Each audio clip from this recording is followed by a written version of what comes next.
Chapter 88. Unlike the liveliness at Phoenix Restaurant, the atmosphere in Crown Prince Mansion today was exceptionally cold. Everyone in Crown Prince Mansion knew that the Crown Prince had been in a bad mood ever since Tianlu Academy's midterm examination ended. Everyone in the mansion was on tenterhooks, afraid that they would do something wrong and incur the Crown Prince's wrath. As usual, Rong Jin sat in the study and read the booklets. However, he was in a bad mood and could not read a single word. A beautiful girl's face kept appearing in his mind, and he could not get it out of his mind. 5 minutes passed, and he read the booklets but did not approve a single word. In the end, he could only put the booklets down in frustration and rub his brows. Song Yuan, how's the Chu family doing? Song Yuan, who was carefully serving outside, heard the voice and bowed respectfully. Your Highness, Third Missy Chu is recuperating in bed. She doesn't seem to be doing well. Rong Jin looked up and glanced at him. But he threw the booklets in his hands on the table, and his voice became colder. You know what I'm asking. Song Yuan's body trembled, and he hurriedly knelt on the floor. Your Highness, the Chu family sent news overnight. There are almost no restaurants in the Imperial City that are willing to accept their banquet. Rong Jin closed his eyes, and he finally felt better. So what if Chu Luiyue was a double genius? Without the support of her family background, she was isolated and helpless. She would know the consequences of going against him. When she was at her wit's end, she would definitely regret breaking off the engagement with him. I have a restaurant under my name. Send someone to tell her that if she's willing to beg for mercy, I can give her a way out and help her this once. Song Yuan did not move, but his expression became awkward. Your Highness, this Chu Luiyue's banquet has already been booked by a restaurant. Rong Jin froze. Zhenbao Pavilion booked the entire Phoenix restaurant to celebrate Chu Luiyue's. Voila! Rong Jin swept everything on the table to the floor, and his face was terrifyingly cold. Song Yuan did not dare to raise his head. He was also shocked when he received the news, but that was not the most shocking thing. Besides, Your Highness, rumors are spreading in the Imperial City because of this incident. They say that Chu Luiyue has already found Zhenbao Pavilion to back her up, and many people have already gone to Phoenix Restaurant on account of Zhenbao Pavilion. A wave of pressure suddenly descended. Song Yuan did not dare to resist. His chest trembled as he was sent flying, crashing heavily onto the ground. He suddenly spat out a mouthful of blood, but he immediately got up and knelt. Your Highness, please calm down. Rong Jin clenched his fists tightly, and the anger in his heart almost burned him to ashes. Appease my anger? How could he not be angry? He had finally broken off his engagement with Chu Luiyue with great difficulty and had even endured the scolding of his imperial father. But what about Chu Luiyue? He had become a genius in the blink of an eye. They even celebrated. It was as if she was afraid that others would not know that she had been admitted to Tianlu Academy. She was clearly provoking him and the Chu family. The more glamorous she was now, the more he and the Chu family would be mocked. I was wondering where she got her guts from. It turned out that she had already hooked up with Zhenbao Pavilion. Rong Jin's brows were tightly knitted as he paced back and forth. Finally, he coldly said, immediately send someone to investigate Zhenbao Pavilion's background. Your Highness. Song Yuan looked up in shock and hurriedly tried to dissuade him. Your Highness, please reconsider. Zhenbao Pavilion has a mysterious background and shocking wealth. It's not easy to provoke them. You also know that there were people who secretly investigated Zhenbao Pavilion before, but they all returned empty-handed. There's really no need for you to cause trouble for yourself over this matter. How could Rong Jin not know that even his imperial father was secretive about Zhenbao Pavilion? Otherwise, he would never have given up on the hunting ground incident so easily. However, if he tolerated it once or twice, it would only happen more often in the future. Mobile users, please browse and read. A better reading experience comes from Love Network.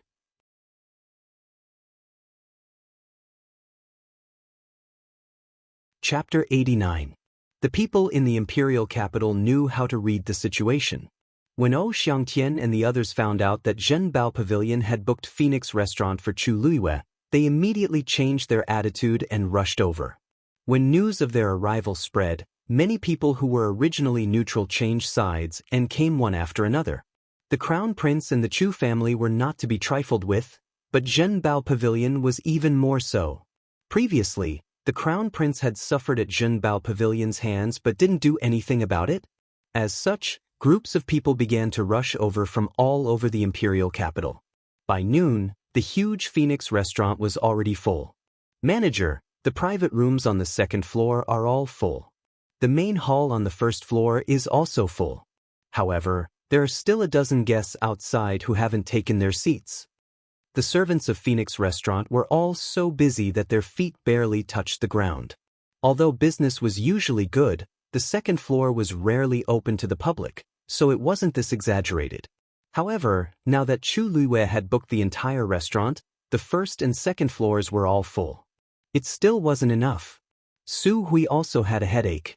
He looked apologetically at Chu Ning and the others. Lord Chu Ning, Miss Lu Yu, Second Master Yen, what do you think we should do? Phoenix Restaurant was an extremely high-end and elegant place. When had so many people ever come? Chu Ning was also worried. Everyone who comes is a guest. Moreover, their status is not ordinary. It won't be good if we neglect them. Manager Su, are there really no more seats? Su Hui sighed helplessly and smiled. Lord Chu Ning, there really are no more seats. We can't let the guests sit in the corridor in the middle of the lake, right? For a moment, everyone fell silent. Chu Luiyue looked at Yen Gu. Second Master Yen, you've invited too many people. Miss Lu Yu, don't misunderstand. Zhenbao Pavilion didn't invite those who came later. Yen Gu hurriedly waved his hands. Those who could be invited by him were all people of status. Among the people who came later, there were many whom he didn't think highly of. However, they came and they even had invitations.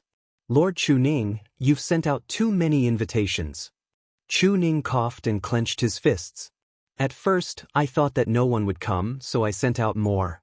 At that time, he thought that everyone would come, but who would have thought that almost everyone would come? This time, the venue was actually not enough. Chu Luiyue naturally knew what he was thinking. For a moment, he didn't know whether to laugh or cry. She pondered for a moment and suddenly had a flash of inspiration.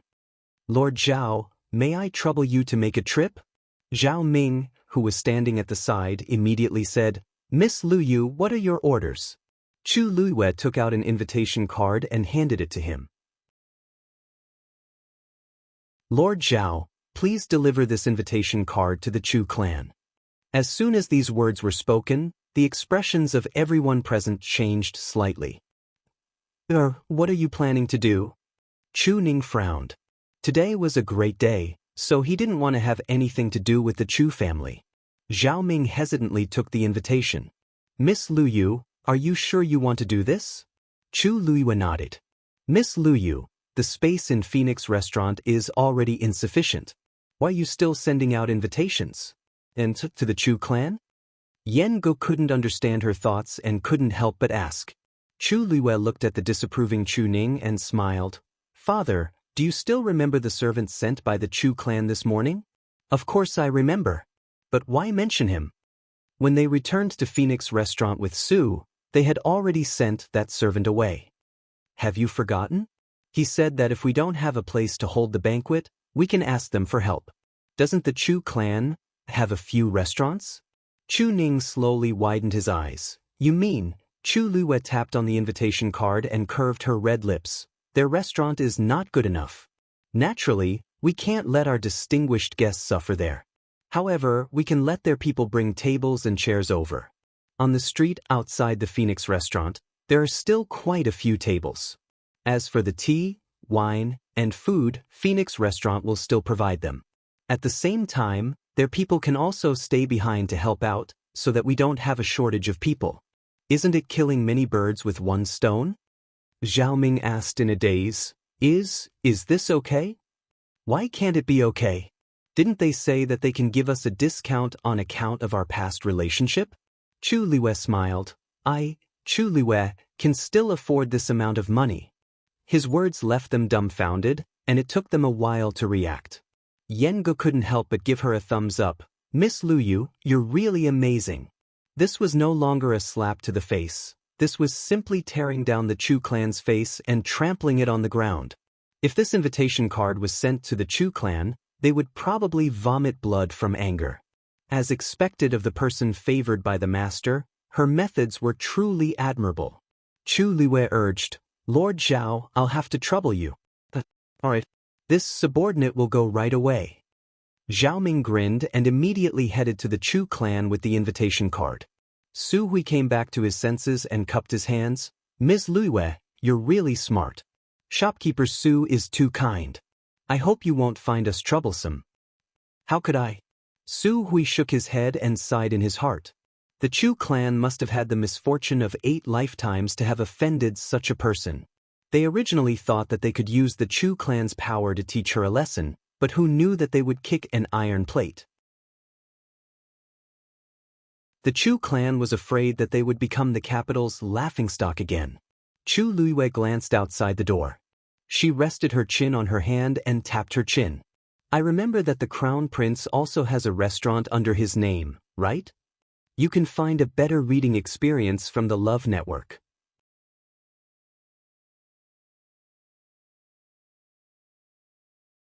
Chapter 90. Tell him to get lost. First Elder tore the invitation to shreds, his body trembling in anger. Tell him to tell Chu Liwei that since they have cut ties with the Chu family, they have nothing to do with us in the future. Yes. The page boy saw that First Elder was unusually angry and did not dare to stay. He hurriedly retreated. The other people in the hall also looked very upset. Who sent that person this morning? First Elder asked angrily. No one spoke. But First Elder slammed the table hard, and the corner of the table immediately broke into pieces. Speak. Chu Yen shrank back, but he still took a step forward and said softly, I only wanted to humiliate them. Who knew? Who knew? Humiliate? Why don't you open your eyes and take a look? Who is humiliating who now? If this gets out, the Chu family will lose all face. It's all your fault for acting on your own. Chu Yen felt very aggrieved. At that time, it wasn't as if the First Elder didn't know about this.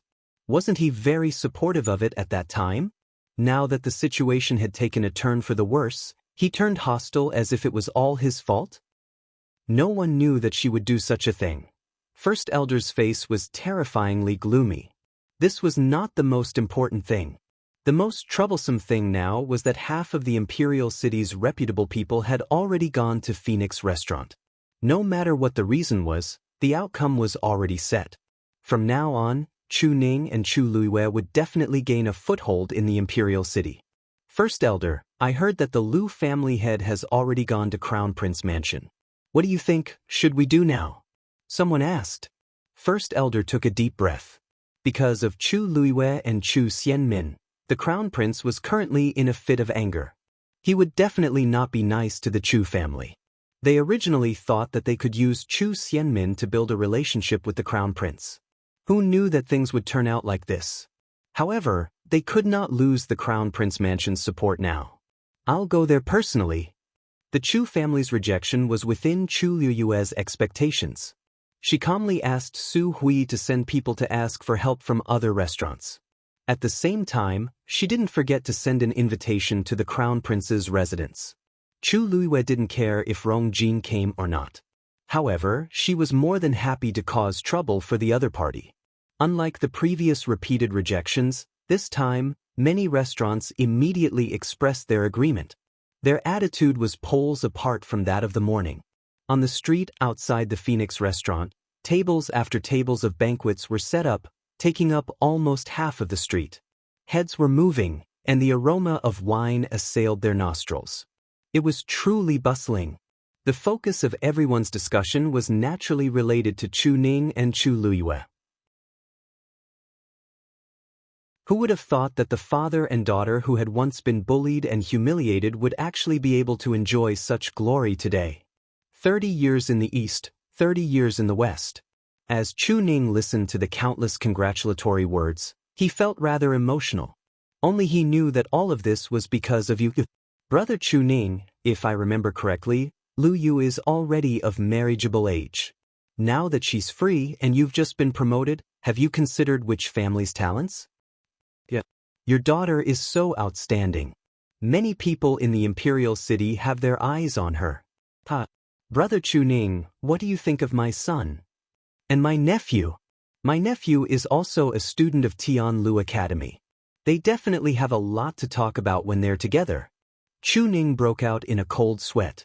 After experiencing the Crown Prince's incident, he was more guarded in his heart. For the time being, he didn't want to get engaged so early. Everyone my is still young. Now, Prince Li has arrived. This voice interrupted Chuning's words and attracted everyone's attention. Countless pairs of eyes looked over simultaneously. Prince Li. After that person returned to the imperial city, he didn't see many guests. As a result, most people didn't know what he looked like. Why did he come to such an occasion today? Digression, today at 5 o'clock p.m. tomorrow at what time? Mobile users, please browse and read. A better reading experience comes from Love Network.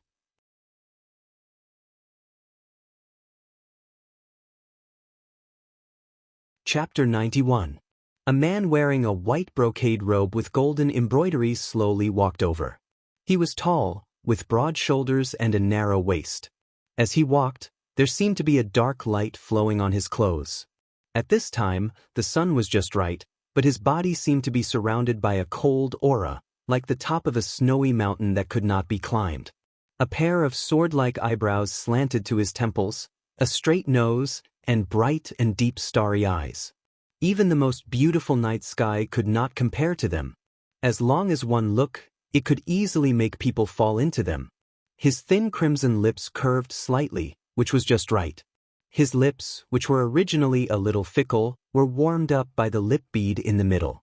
His eyes were the most quiet and brilliant starry night in the world, but his lips were the most ambiguous and seductive spring in the world. Gentle as jade, but cold and noble, with a faint alienation between his eyebrows, it made people unconsciously look up to him. Everyone was quiet for a moment. Since this person came back, very few people had seen him, and most of the rest were actually seeing him for the first time. But no one would have thought that the rumored mysterious and weak Prince Li was actually born with such an appearance. Some women had already quietly blushed. Rong Xiu turned a blind eye to those gazes and walked straight to the innermost part. Chu Ning was the first to react, and came forward in surprise. Your Highness Prince Li, how come you have time to come today? In Chu Ning's view, Prince Li had saved his daughter from difficulties several times, and was really a great benefactor of him and his daughter. When everyone looked down on him and his daughter, only His Highness, Prince Li, gave them a helping hand, so he naturally treated Prince Li differently in his heart. He heard that during this time, Prince Li had been sick and refused all the visiting invitations. He did not have much hope, but he still sent an invitation out of courtesy. Who knew that he actually came in person? Chu Ning was naturally surprised and happy. Rong Xiu gently nodded and said with a smile, Lord Chu Ning's promotion is a happy thing. Recently, this prince's body has been a lot better, so I wanted to join in the fun and enjoy the joy. But today I am delayed because of some things. Lord Chu Ning won't mind, right? Chu Ning hurriedly said, I don't mind. And I are overjoyed that your highness can come. Rong Xiu raised his eyebrows slightly. His gaze finally landed on Chu Luiyue, who was standing at the side. His gaze seemed to sweep past him. Oh, does Miss Lu Yu think so too? His tone sounded very polite. Who would have thought that this guy would stay in her room the night before? Chu Luiyue cursed inwardly. Since you want to put on an act, then I'll play along. She curtsied. Father's thoughts are Lu Yu's thoughts. Your presence brings light to my humble dwelling. Rong Xiu looked at her perfunctory manner, and his smile deepened. Everyone was shocked when they saw this scene. When did Prince Li get to know Chu Ning and his daughter? And it seemed like their relationship wasn't shallow. Otherwise, why would His Highness Prince Li turn down so many invitations and show up here today? This seventh prince was of noble status and represented the royal family. Although he was rarely in the capital in the past few years, he was conferred the title of Prince Li as soon as he returned. It was clear that His Majesty liked him. When did Chu Ning get to know him? Your Highness, please come in. Although there were many people here today, no one had a higher status than Prince Li. Thus, he naturally sat at the head of the table. In other words, he sat at the same table as Chu Ning and Chu Luiwei. Yan Gu was also seated at the same table. Your Highness, please take a seat. Lord Chu Ning, you don't have to be so polite. I'll do as you say. Chu Ning respected Rong Xiu very much, but Rong Xiu didn't put on airs. This made Chu Ning admire him even more. Chu Luiwei couldn't help but purse her lips when she saw him and Chu Ning chatting happily. Her father was completely deceived by Rong Xiu's appearance. Why aren't you pouring tea for His Highness? His Highness has helped us a few times and we haven't thanked him properly yet. Chu Ning said. Chu Luiwei had an idea. She reached out her hand and avoided the teapot. Instead, she picked up the wine jug beside it. The clear wine drew a line in the air and flowed into the wine cup. The clear bamboo leaf fragrance wafted into her nose. This is the best green bamboo leaf. Your Highness can try it. I'm sure you'll like it. Chu Ning was stunned. She stopped her in disapproval. His Highness has just recovered. How can he drink wine? Chu Luiwei blinked and looked at Rong Xiu.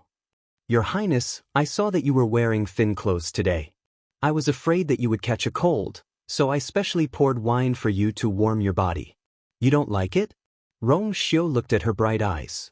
Obviously, she did it on purpose. I really can't drink too much wine. Chu Luiwei raised her eyebrows and was about to take the wine jug away. Rong Xiu suddenly raised his hand and gently pressed down on her wrist. It was cold to the touch, but there seemed to be a fire burning there. However, since Miss Lu Yu personally poured the wine, how can I refuse? It was only for a moment, but he calmly withdrew his hand, as if he had really just stopped her. Chu Ning didn't see anything wrong.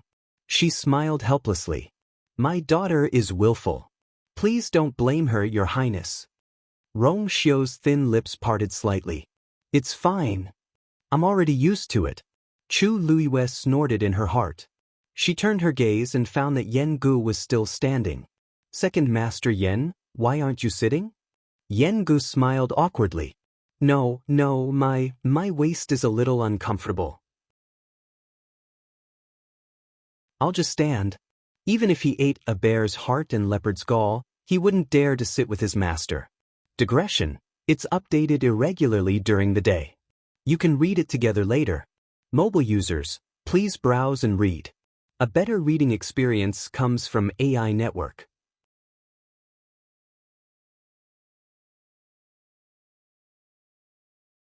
Chapter 92.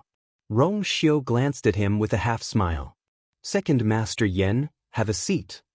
Yan Ji's legs turned to jelly and he almost couldn't stand. Cold sweat broke out on his back.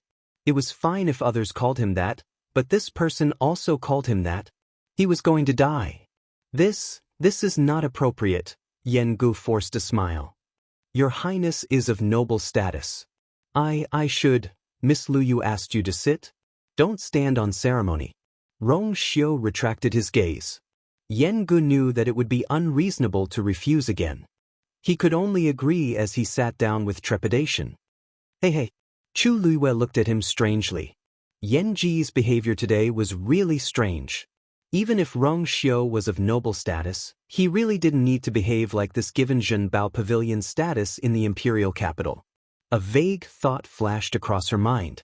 But when she wanted to think about it carefully, a hand suddenly reached out from the side and took away the wine cup in front of her. Young lady, just drink tea. As Rong Xiu spoke, he had already changed a new cup and poured her a cup of tea. His actions were so natural that no one present felt that there was anything wrong. Even Chu Ning's gaze towards him became more appreciative. Chu Luiwei looked down at the hot tea in front of her and raised her eyebrows. This was an eye for an eye? Hey, why do you think Prince Li is here today? So many people sent invitations to Prince Li's residence, but they were all rejected. What kind of ability does Chu Ning have to be able to invite this person? Who knows? Chu Ning's position as the commander of the Imperial Guards is not low, but it shouldn't be enough for Prince Li to lower his status.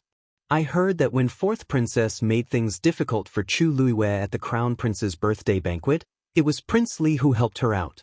Could it be that Prince Li has taken a liking to Chu Luiyue? How is that possible? He just returned to the imperial capital. How else do you explain why he stood up for Chu Luiyue? Does he not know that this is equivalent to offending the crown prince and the Chu clan? That's the point. In my opinion, Prince Li is taking advantage of this opportunity to provoke the crown prince. How could the crown prince not have any objections? He's just a sickly person. What's there to fight over? You don't know. I heard that His Highness Prince Li's birth mother was. At this point, that person suddenly felt fear in his heart and stopped, not daring to say anything more. The surroundings fell silent for a moment. Everyone looked at each other and changed the topic with tacit understanding. No matter what, after today, Chu Ning and Chu Liwei can be considered to have a firm foothold in the imperial city. The Chu clan has lost all their face this time. I'm afraid they won't let it go so easily. The Chu clan hasn't had a decent genius for many years. Without Chu Ning and Chu Luiyue, I'm afraid their days will be difficult. The Chu clan has occupied the position of the four great clans for far too many years. Chu Luiyue had just taken a sip of tea when she suddenly heard a commotion outside. She got up and walked to the window to look down. Their room was the best location on the second floor. The window on one side was open, allowing them to see the lake in Phoenix restaurant and the street outside. Chu Luiyue saw a group of people hurriedly leaving not far away. Many of the stalls on the street had been knocked over, causing a huge commotion. However, the people who had their business disrupted did not dare to say anything. They could only hurriedly pack up their things. Chu Luiyue narrowed her eyes. Only then did she see that the departing group of people were wearing armor. They were the Imperial Guards. But what had happened to make them so anxious? At this moment, a person separated from the group and rode a horse toward Phoenix restaurant. May I ask if Commander Chu Ning is here? Su Hui was downstairs. When he saw this, he knew that something had happened and did not dare to delay. Lord Chu Ning is indeed here. This one is the captain of the 7th Imperial Guard team, Ji Qingfeng. I request an audience with the commander. That person looked to be in his late 20s. His handsome face carried obvious anxiety. Lord Ji, please wait a moment. This one will report this. Lord Ji, please come up. Chu Liwei said. Ji Qingfeng looked up, only to see a slender figure by the window on the second floor. He did not care about anything else and immediately dismounted and rushed up. Although Chu Ning had never seen this person before, after he took office, he had a rough understanding of the situation in the Imperial Guards. Naturally, he knew the name Ji Qingfeng. Greetings, Commander. Ji Qingfeng's expression was somewhat tense. He was about to bow when Chu Ning stopped him. What happened? Chu Ning frowned and asked. Commander, the fourth princess went to the hunting ground this morning. We just received news that the fourth princess accidentally fell off a cliff.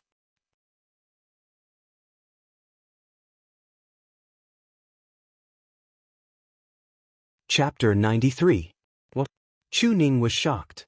The fourth princess always has someone protecting her. How did this happen? Ji Qingfeng shook his head. I'm not sure. It's just that there's a rapid river below the cliff. It's been an hour since the fourth princess fell, but we haven't found her yet. When His Majesty heard about this, he was furious. He has already sent the Imperial Guards to search for the fourth princess. I'm here to invite you to come along. Chu Ning nodded quickly. Let's go. He was the commander-in-chief. He definitely had to go at this time. He had just taken a step when he suddenly thought of Chu Luiyue. He looked back at her apologetically. The fourth princess's matter is more important. Father, go quickly. But, Chu Ning hesitated. I'll take care of things here. Lord Chu Ning, you don't have to worry. Father has always doted on the fourth princess. Please do your best. Rong Xiu's words put Chu Ning at ease. Since that's the case, I'll have to trouble your highness. With that, Chu Ning and Ji Qingfeng left quickly. The moment they stepped out of the room, Yan Gu stood up abruptly as if there were nails on the chair. Your Highness, Miss Lu Yu, The fourth princess got into trouble at the hunting ground of Zhenbao Pavilion. I'm afraid I have to go back immediately. Chu Luiyue understood and nodded. This is a serious matter. Second Master Yen has to go back and deal with it as soon as possible. No matter what, something happened in their territory, so they couldn't get away with it. Yen Gu quickly glanced at Rong Xiu and cupped his fists. Please excuse me today. Miss Luyu, please forgive me. Second Master Yen is a busy man. Luyu is already very grateful that you came personally today. Chu Luiyue shook her head. I'll send you off. No need. There are many guests today and Lord Chuning just left. You still have many things to do. I won't trouble you. I'll take my leave now. With that, Yen Gu left like the wind, without even looking back. Yen Qing, who was standing at the door, looked sympathetically at Yen Ji's back as he left in a hurry. So what if something happened to fourth princess? That sitting down just now must have left this guy with a shadow. If he stayed any longer, his heart might not be able to take it. Only Rong Xiu and Chu Luiyue were left in the bustling room. Rong Xiu rubbed his wineglass. There seemed to be worry between his eyebrows. His voice was slightly cold. I heard that the hunting ground is very dangerous. Fourth princess is in danger. Chu Luiyue glanced at him. Your Highness, something happened to the fourth princess. Aren't you going to take a look? Rong Xiu unhurriedly drank a cup of wine, and the mellow aroma of the wine spread out. He said indifferently, Imperial Father has already sent the Imperial Guards to search for him. If I go, I will only add to the trouble. It's better to wait here. Chu Luiyue raised her eyebrows. Here. Rong Xiu tapped his finger on the rim of the cup and looked at Chu Luiyue. I seem to have left something at your place. When this is over, I will go and get it when I have time. Chu Luiyue instinctively wanted to refuse. Why go through so much trouble? Why don't I go back and get it for you now? Rong Xiu paused and looked at her playfully. Do you want everyone to know that my clothes are at your place? Chu Luiyue said. But it seems even more inappropriate for your Highness to go to my place. Rong Xiu lowered his eyes and seemed to smile. He didn't seem to care. If I go at night, no one will see. Chu Luiyue, how shameless. After the Imperial Guards left, Chu Ning also left. Many people felt that something was wrong and sent people to investigate in private. Many people knew that the fourth princess brought people to the hunting ground today. Moreover, the matter was so big that it was impossible to suppress it. The news spread quickly. Everyone was shocked. Many hunting grounds were more dangerous, but the fourth princess always had someone to protect her. How could such a serious situation happen? Moreover, if they weren't mistaken, the hunting ground that the fourth princess went to was the one that Zhenbao Pavilion bought from Chu Luiyue some time ago. If something happened to the fourth princess, many people would be implicated. Some people's thoughts became active, and some even stood up to leave. Chu Luiyue obviously knew what these people were thinking. They were just fence-sitters swaying with the wind. She didn't mind it at all and generously sent him off. When she passed by Si Yang and the others' private room, she saw them standing at the door. Are you leaving too? Chu Lu asked. What do you mean by leaving? Do you still have time to care about this now? Si Yang went forward anxiously. Do you know that the hunting ground where the fourth princess met with an accident is? I know. Why are you so calm when you know? Aren't you afraid that His Majesty will punish you? Not only Si Yang, but the others also looked nervous. They clearly felt that this matter was troublesome. That hunting ground has nothing to do with me anymore. Besides, the fourth princess insisted on going in to hunt high-level fiends. This matter can't be blamed on anyone else, right? Si Yang and the others were dazed. That's right, but something seems wrong. But that's the fourth princess, Chu Luiyue smiled. Rong Jin was tricked and didn't do anything, let alone Rong Zhen. The fourth princess is lucky and has the emperor's protection. Nothing will happen to her. Let's just wait patiently. Si Yang and the others looked at each other and could only nod. News came in the evening. Fourth Princess Rong Zhen accidentally fell off a cliff and broke both her legs. As she was attacked by the mysterious high-level fiend, she couldn't be treated in time. Her pearl of essence was broken, and she was completely useless. Mobile users, please browse and read. A better reading experience comes from Love Network.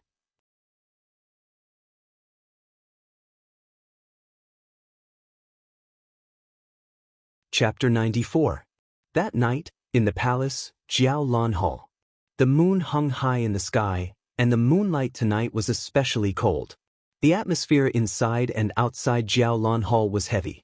The servants were even careful with their breathing, afraid that they would accidentally cause trouble for themselves. Their eyes were filled with panic and fear as they looked into the palace. The fourth princess had woken up 5 minutes ago. In this short period of time, she had already ordered the deaths of 5 servants. If things went wrong, it might be her turn to suffer. But an ear-piercing sound was heard, and it was obvious that something had been smashed. Everyone kept quiet out of fear. No one would be able to accept becoming a useless person overnight, let alone the fourth princess, who had always been pampered and proud. I don't believe it. I don't believe it. After such a long time, Rongzhen's voice was hoarse, but her voice sounded even more pitiful. You must be lying. I'm very talented. How can I become a useless person? In the hall, Rongzhen leaned against the bed. Her hair was messy, and her expression was sinister and crazy. She looked like a lunatic. A few people knelt in front of her bed. The person in front had his head smashed by something, and blood was dripping down. He looked very pathetic. Even though he was afraid, he could only bite the bullet and persuade her. Fourth princess, your pearl of essence has been shattered, and even your yuan meridian has been damaged. It will be difficult for you to cultivate in the future, you bunch of useless things. So what if my pearl of essence is shattered? I can just condense it again. Rongzhen suddenly interrupted him with a shrill voice. The few of them lowered their heads and kept quiet. Her pearl of essence had been shattered, and her body had suffered great damage. It was impossible for her to condense another pearl of essence. Celestial physician. Celestial physician. If you can't do it, a celestial physician can. Rongzhen refused to give up and accept this outcome no matter what. Looking at the few of them who kept quiet, Rongzhen gradually lost hope. Actually, how could she not know what was waiting for her? But how could she accept it? Zhenzhen, your body is still very weak. Why aren't you recuperating? Someone hurried in from outside. It was the Empress. Upon seeing her, Rongzhen's tears immediately fell. Mother, you must help your daughter. The Empress quickly walked over. Seeing her most beloved daughter like this, she was so distressed that she wanted to die. She carefully held her in her arms. Zhenzhen, don't worry. Mother has already gone to invite those people. No matter what, Mother will definitely think of a way to help you. It's just that, you were too careless this time. Rongzhen wanted to get up, but there was a sharp pain in her leg. Only then did she remember that her leg was also broken, and she couldn't help but feel even more frustrated. She said angrily, Imperial Mother. It was all that bastard's fault. If it wasn't for it, her daughter wouldn't have ended up like this. And that hunting ground. Imperial Mother, didn't you just go to find Imperial Father? Did he agree to close down the hunting grounds immediately? This hunting ground was sold to Zhenbao Pavilion by Chu Luiwei, so it definitely had something to do with them. This time, we must make them pay with their lives. The Empress's expression became a little stiff. She hesitated for a moment before she spoke with difficulty. Zhenzhen, this matter happened because you insisted on going to the hunting ground. I'm afraid it won't be easy to hold you accountable. Why? Rongzhen pushed her away, but when she saw the Empress's hesitant expression, she instantly understood something. This is Imperial Father's intention? All of you can leave first. After the Empress dismissed everyone in the room, she sighed deeply and shook her head helplessly. You know your Imperial Father's character, Imperial Mother. Rongzhen looked at her in disbelief. Imperial Father has always liked me the most. Now that everything is ruined, does Imperial Father not intend to pursue the matter? Then, how is she going to take revenge? The Empress closed her eyes. Who allowed you to go? It was Zhenbao Pavilion's hunting ground. I can only make you suffer for this matter.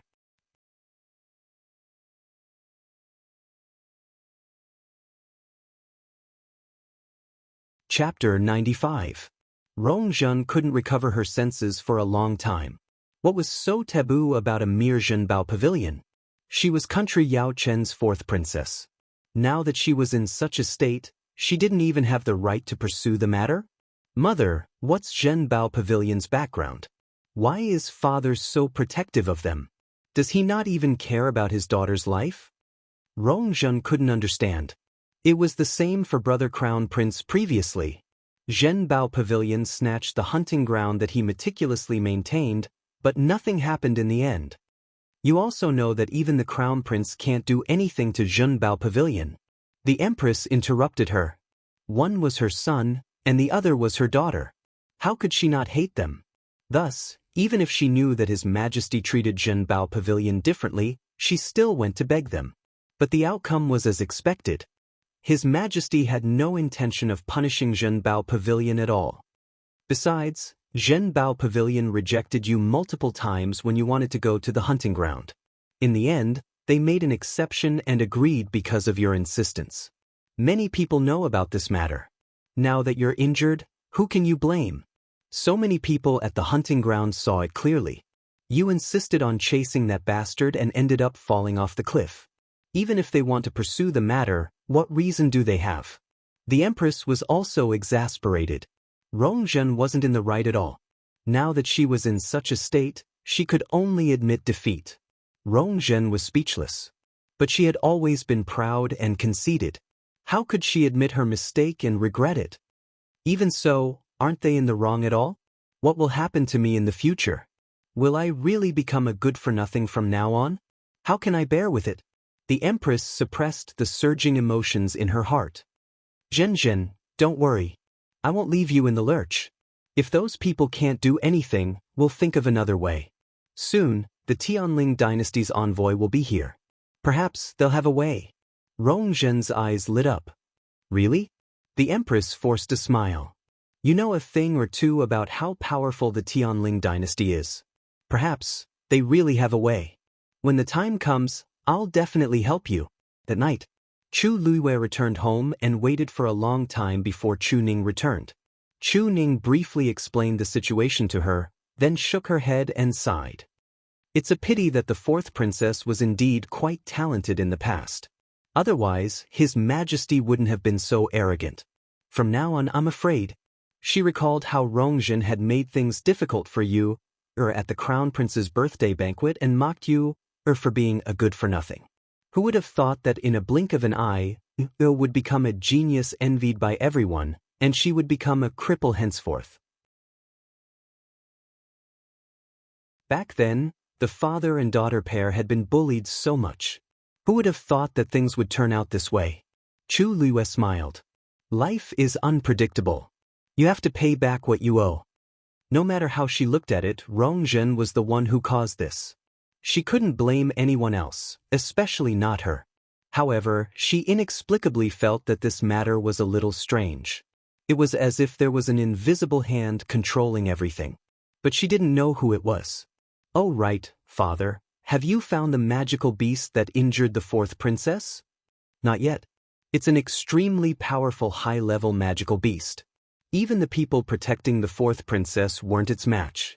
They don't even seem to know what it is. Although His Majesty ordered a thorough investigation, it's probably going to be difficult. I'll be busy during this period, so you have to be careful. Chu Ning was a little hesitant as he spoke. We're in the limelight these 2 days, so those people won't do anything. But after this period, I'm afraid. I'll send people to protect you secretly. Those people were naturally referring to the Chu family and the Crown Prince's people. He didn't believe that they would let this matter rest. Chu Luiwei smiled until his eyes turned into crescents. Don't worry, father. After the banquet ends in 2 days, the academy will start classes again. You've just taken office and you're caught up with all these things. You'll be very busy, so I plan to stay at the academy during this period. What do you think? Chu Ning heaved a sigh of relief. He had actually almost forgotten about this. Compared to the outside world, Tianlu Academy was much safer. You can make the decision. Of course, father agrees. You're going to stay at the academy? Chu Liwei had just returned to his room when he smelled a familiar cold fragrance. He looked up and saw that it was indeed Rong Xiu. His deep gaze landed on her body. It was gentle but contained some kind of power. Chu Liwei wasn't surprised by his arrival. This lord hid very well, and she couldn't do anything to him now. However, if he wanted to come, couldn't she just leave? Chu Liwei nodded, took out his black cloak from the cupboard, and handed it to him with a smile. She smiled and said, "So, Your Highness shouldn't come in the future. It's more important for you to recuperate in your residence." Rong Xiu glanced at the cloak and took it with a slight smile. "I didn't expect you to be so concerned about my health." Chu Liwei shrugged. "Now that you've offended the Crown Prince, I'm afraid your days won't be easy." The Crown Prince clearly saw him as a thorn in his side. She could tell that during the birthday banquet in the palace. Now that he was on her side, the Crown Prince would only be angrier. When Rong Xiu heard this, he suddenly bent down and moved closer to her. The distance between the two of them suddenly shortened, and they could smell each other's breaths. Chu Liwei was about to step back when she saw two small versions of herself reflected in his eyes. His gaze was deep as if there was a surging undercurrent. His deep voice was like the wind plucking the strings of a zither. "He gave up on you. I can't thank him enough." Digression. Today at 5 p.m. tomorrow, mobile users, please browse and read. A better reading experience comes from Love Network.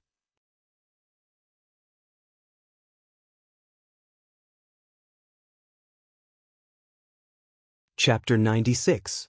A thought flashed through Chu Liue's mind. That day at the Crown Prince's birthday banquet, he did it on purpose. "What? Your Highness, you," Chu Liwei was about to ask clearly, but Rong Xiu had already stood up. "You have been busy all day, so this king will not disturb you." He stiffly put on his cloak and turned to leave. The tall black figure quickly disappeared into the ink-like night. Chu Liwei looked in the direction he disappeared for a while, then gently exhaled, her fingers curling. Just now when Rong Xiu was so close to her, her heart suddenly beat faster. Logically speaking, she would never allow a person to offend her again and again, but she did not seem to be annoyed by Rong Xiu's proximity. Faintly, she seemed to firmly believe that Rong Xiu would not harm her. However, she herself did not know where this inexplicable trust came from. After experiencing the heart-wrenching betrayal in her previous life, she thought that she would never get close to anyone again. But whether it was Chu Ning or Rong Xiu, they seemed to be able to make her gradually dispel the wariness in her heart. Chu Liwei thought for a while, but could not think of any reason, so she simply gave up. As usual, she sat cross-legged on the bed, continuing to cultivate and absorb the yuan qi of heaven and earth. After completing a cycle, she lay down to rest. For the next 2 days, the celebration at Phoenix Restaurant continued, but Rong Xiu did not go again. This made those who wanted to use this opportunity to establish a relationship with Prince Li very disappointed. But his status was high, and it was already very rare for him to come, so it was normal for him not to come again. Many people wanted to ask Chu Liwei for some information, but they were all dismissed by Chu Liwei with a few words. Everyone could only vaguely guess that perhaps Chu Ning and Prince Li had some relationship, but they could not find out the specifics.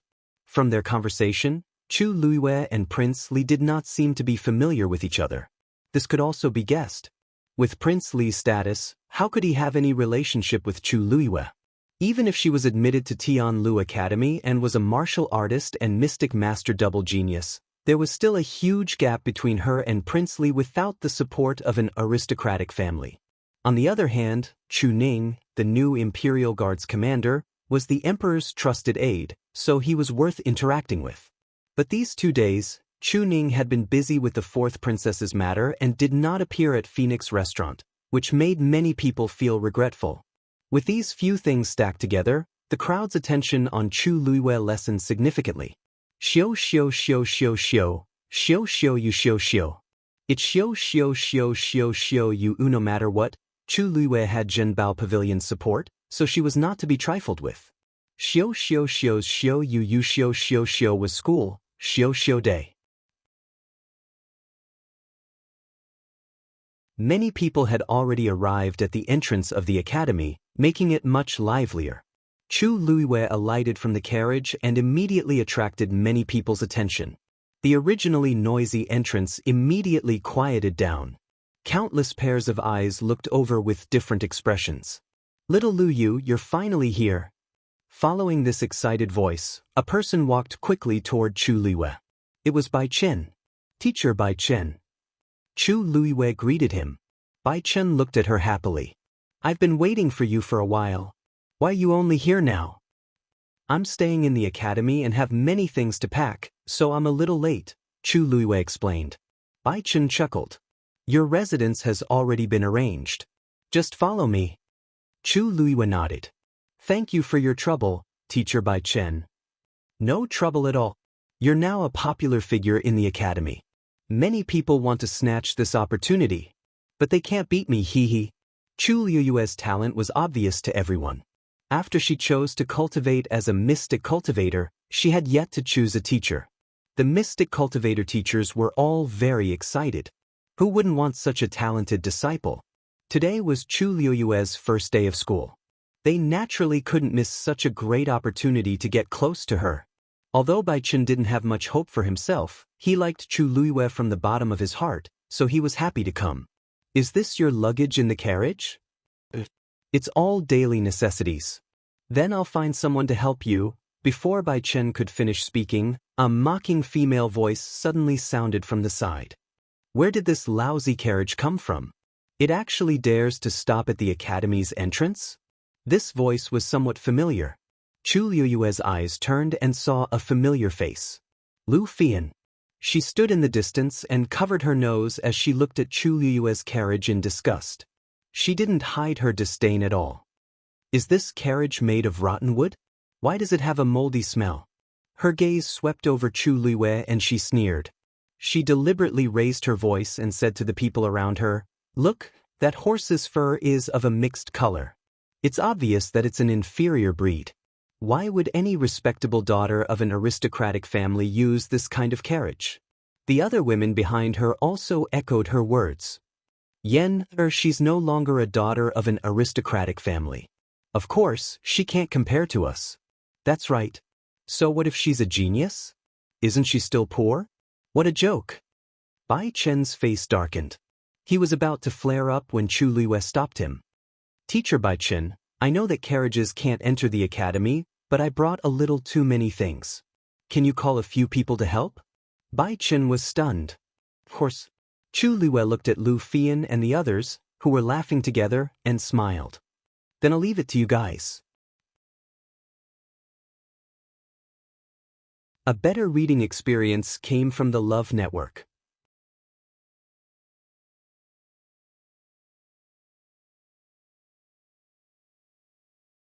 Chapter 97.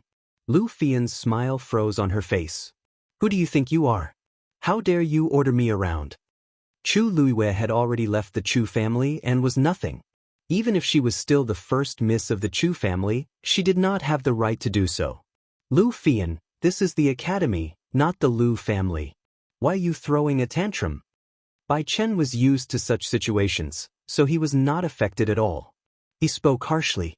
"If you want to throw your weight around, go back to the Lu family now." Lu Fian was reprimanded, so she restrained herself.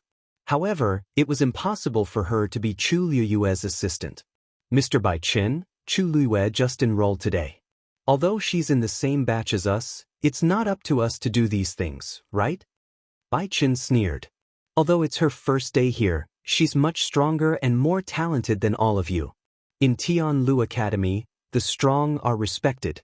Besides, I'm just asking you to help me carry something. Why are you so unwilling? Or is it that the words of a teacher don't work here?" Lu Fian and the rest did not dare to go against Bai Chen. Seeing that they could not avoid it, they could only walk over unwillingly. Lu Fian glanced at the carriage. What good things could a poor family with no one to rely on have? She was worried that she would dirty her hands. Chu Luiwei walked over and took out a black carved wooden box. A faint fragrance filled the air. Bai Chen took a deep breath and felt the fragrance instantly fill his internal organs, making him feel comfortable all over. His eyes lit up. This is a green plum tree? Mr. Bai Chin, you have good eyesight. Lu Fian frowned when she heard green plum tree. Actually, when Chu Liwei took out the wooden box, she had smelled the faint plum blossom fragrance. She guessed that it might be a green plum tree, but she did not want to believe it. This tree was extremely precious and only grew in extremely cold places. It grew an inch every 3 years, and it would only bloom after 100 years. Ordinary people might not even see it once in their lifetime, let alone own it. Yen, your bracelet seems to be carved from green plum tree, right?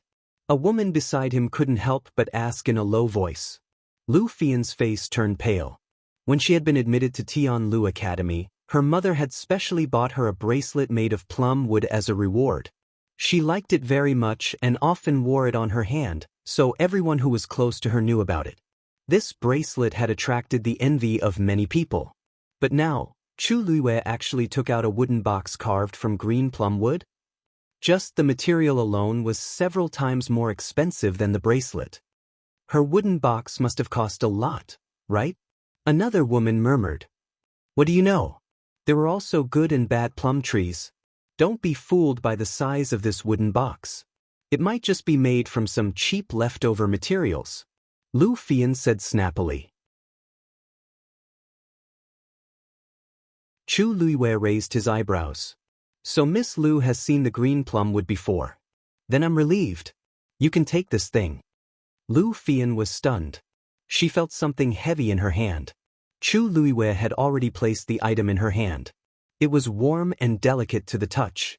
She could even vaguely feel the veins on it. The fragrance was also stronger than before. She could not help but look down and see the exquisite carvings of plum blossoms on the wooden box. They were very lifelike. She burst out laughing and could not hide her disdain. You were indeed born poor and have not seen much of the world. This plum wood grows very slowly and is always in a place of ice and snow, so it is cool and heavy. It has the effect of calming one's mind. However, once the veins are destroyed and something is randomly carved on it, the spirit within will quickly dissipate. In the end, it will become a piece of rotten wood. This plum wood of yours is completely ruined. Chu Liwei was criticized by her, but he did not look upset at all. Instead, he laughed. Everyone says that the Lu family is as rich as a country. Miss Lu, you really know a lot. It is indeed easy to damage this plum wood if you carve it rashly. However, if you squeeze the plum blossoms into juice and soak them for a month, there won't be such a problem. Lu Fian stuttered. What? Green plum, juice, soak? Plum wood was already so rare, let alone plum blossoms. Even she had not seen it before. If Miss Lu doesn't believe me, you can take a closer look at the plum blossoms. It is because of the juice that the stamen is green. Lu Fian hurriedly looked down and saw that the plum blossoms were suffused with a faint green color. The fragrance was also exceptionally strong and refreshing. Lu Fian widened her eyes in disbelief. This thing could be considered extremely precious. Just this plum wood box alone was worth 1,000,000 taels of silver. If the plum juice was added, Lu Fian was shocked, but she refused to admit defeat. She could only stubbornly say, I say, you treasure this thing so much. I'm afraid this is your entire fortune. You even brought it with you to the academy. This is the box I used to store the tea. Naturally, I have to bring it. Chu Liwei smiled faintly. Lu Fian choked and then sneered. What good tea do you have? Chu Liwei did not have any tea that could match this plum wood box. Chu Liwei nodded lightly. I really don't have any good tea. I just casually put some flower tea and soak my feet when I have nothing to do. Lu Fian was stunned. It took her a while to react. Her face turned green and white. How interesting. Chu Liwei actually asked her to bring something to soak her feet? Mobile users, please browse for a better reading experience from Love Network.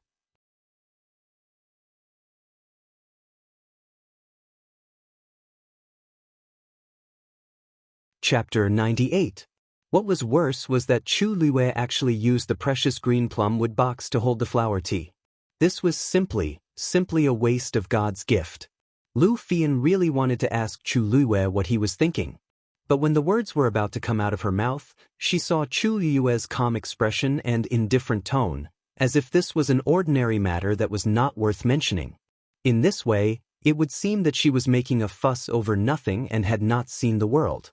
Lu Fian's heart was filled with resentment and her chest felt as if it was blocked by something. She was extremely sullen. She was the dignified eldest daughter of the Lu family. When did she have to serve people like this? Once she thought that the thing in her hand was used by Chu Liyue to soak her feet, she was so angry that her lungs were about to explode. "Who wants to give you this lousy thing?" Lu Fian scolded and was about to throw the wooden box away. "Eldest Miss Lu, please be careful. Although this thing is not very expensive, if it is broken, I may have to trouble eldest Miss Lu to compensate." Chu Liyue's expression was gentle and polite as he gently pressed his hand on the wooden box. Lu Fian only felt a heavy pressure coming over her and instantly suppressed her, making her unable to move. She was shocked. When did Chu Liyue become so powerful? Moreover, if he really wanted to compensate, she would definitely not be able to take out so much money herself.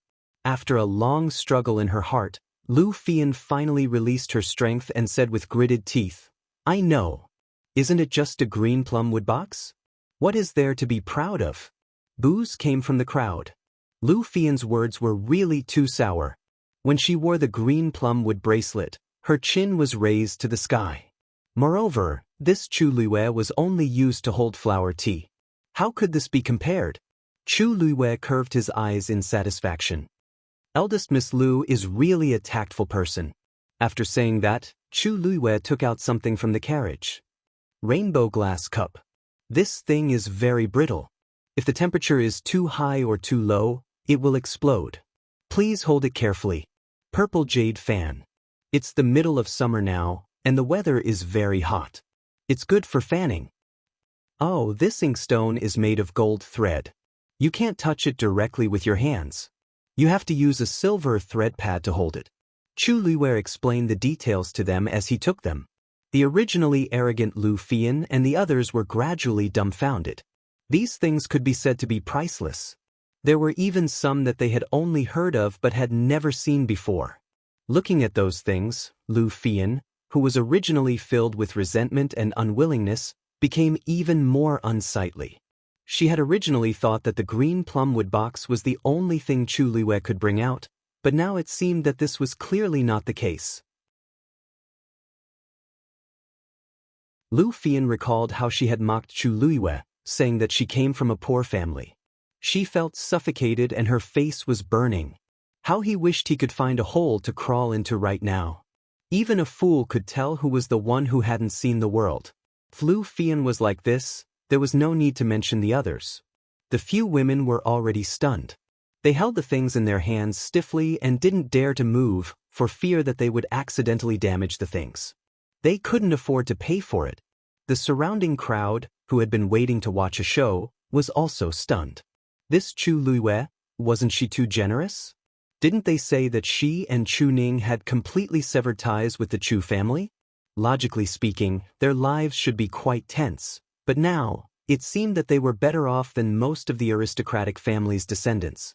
Even Bai Chen couldn't help but take a few glances at those things. He smacked his lips.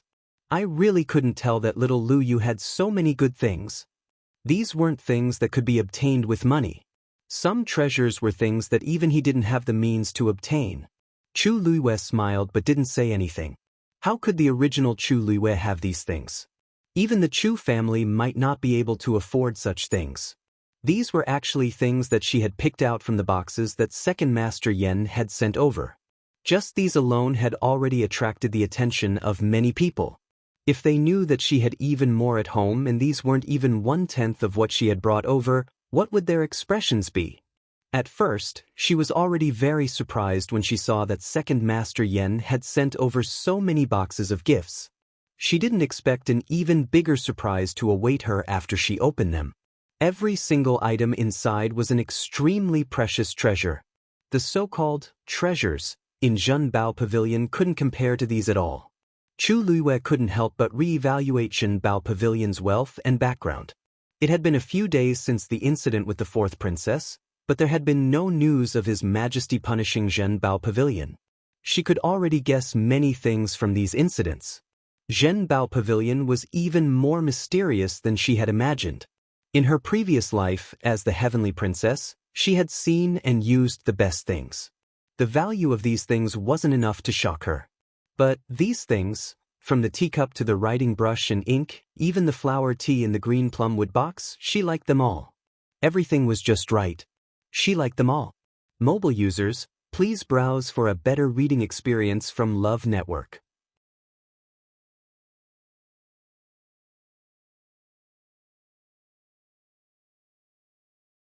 Chapter 99. Without a doubt, these were the handiwork of the mysterious head of Treasure Pavilion. Chu Luiwei became increasingly curious. She wondered who this person was and why he did so many things for her. This was definitely not something that could be exchanged for a hunting grounds title deed. She had previously probed Yen Gu to meet the head of Treasure Pavilion, but Yen Gu tactfully declined. He said that the head of Treasure Pavilion was rarely in the imperial capital, and it was difficult even for him to meet him. If Chu Luiwei really wanted to meet him, she would have to wait. Chu Luiwei was rather open-minded. Since the other party had sent these treasures over, she would just take them. When the other party wanted to meet her, she would naturally meet him. At that time, they could talk about other things. Moreover, she liked these things a lot. It would be a waste not to take them. Bai Chen glanced at the deflated Lu Fian and the others and laughed loudly. Let's go. I'll take you to see your residence now. Chu Luiwei followed Bai Chen into the academy. Lu Fian and the others followed behind with the items, looking like her servants. Their group attracted a lot of attention along the way. Although many people had seen Chu Luiwei when she participated in the midterm examination, most of them were from the same batch. The students from the two batches before her were also very familiar with Chu Luiwei's name. Now that she had finally arrived, they naturally wanted to take a closer look and see what kind of person she was. However, with Bai Chen around, no one tactfully came up to find trouble. After entering the academy, Chu Luiwei quickly saw many houses. These houses were all standalone courtyards, and they were separated by a certain distance from each other. The academy occupies a large area, and there aren't many students, so every student has their own house. This way, even if they don't attend classes on weekdays, they can cultivate in peace in their own place. Bai Chen explained to Chu Luiwei as he walked. Although the arena and library are shared in the academy, the territories of martial artists, Xian cultivators, and celestial physician are separated due to different cultivation methods. The area we just passed is the territory of martial artists. After crossing this Shuangqing River, it will be the territory of us mystic cultivators. Chu Luiwei looked ahead and saw a clear river meandering past with a 7-hole stone bridge over it. On the other side of the river, there were also some individual courtyards, but they were obviously much larger than the ones he had seen earlier. Looks like the students' residences are different, Chu Luiwei muttered. Of course, the conditions of us Xian masters are much better than those of martial artists. Bai Chen smiled proudly. This courtyard is at least twice as big as the one over there. Chu Luiwei nodded in understanding. On the one hand, there were very few mystic cultivators, and on the other hand, mystic cultivators had a higher status than martial artists, so it was normal for there to be such a difference. Yes, that courtyard is your residence. Bai Chen pointed at a courtyard by the river in the distance. That location is very close to Jiuyou Tower and the library. It's very convenient. Chu Luiwei felt warmth in his heart. Thank you, Teacher Bai Chen. You don't have to thank me. Elder Sun specially instructed me to do this. It's rare for you to be so talented as a martial artist and a mystic cultivator, so it's normal for you to receive such treatment. After all, the teachers also hope that you can become truly powerful. Bai Chen's expression became much more serious. Chu Luiwei could tell that he meant what he said. Although Bai Chen had a bad temper, he didn't have any bad intentions. As a teacher, he also did his job well. After arriving at the courtyard, Chu Luiwei could tell at a glance that this place had been meticulously cleaned, so he was naturally even more satisfied. Lu Fian and the others felt even more uncomfortable when they saw this. They put down their things and left angrily. Chu Luiwei didn't mind. She didn't need to worry about these people. Bai Chen then told her some things to take note of, and Chu Luiwei noted them down one by one. This is your nameplate and uniform. When you're done tidying up here, make a trip to Peach Garden when you're free. That's where the teachers usually handle their daily affairs. Although you've already chosen to cultivate as a mystic cultivator, you haven't chosen a teacher yet. Once you've made your choice, go to Peach Garden to become a disciple and register. Then, you can officially start cultivating. Chu Luiwei thought for a moment and still asked, Teacher Bai Chen, do I have to choose this teacher? Digression. Actually, I don't know when it will be published in February. **** mobile users, please browse and read. A better reading experience comes from LoveNet.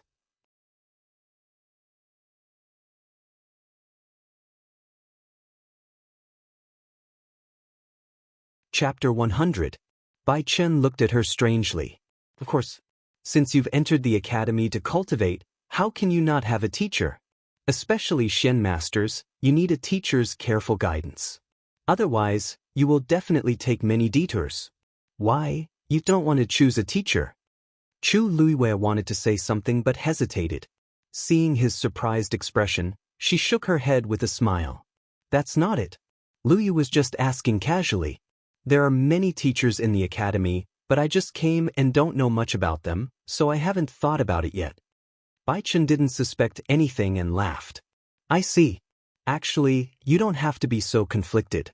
It won't be too late to make a choice after you reach Peach Garden and meet all the teachers. Chu Luiwei heaved a sigh of relief.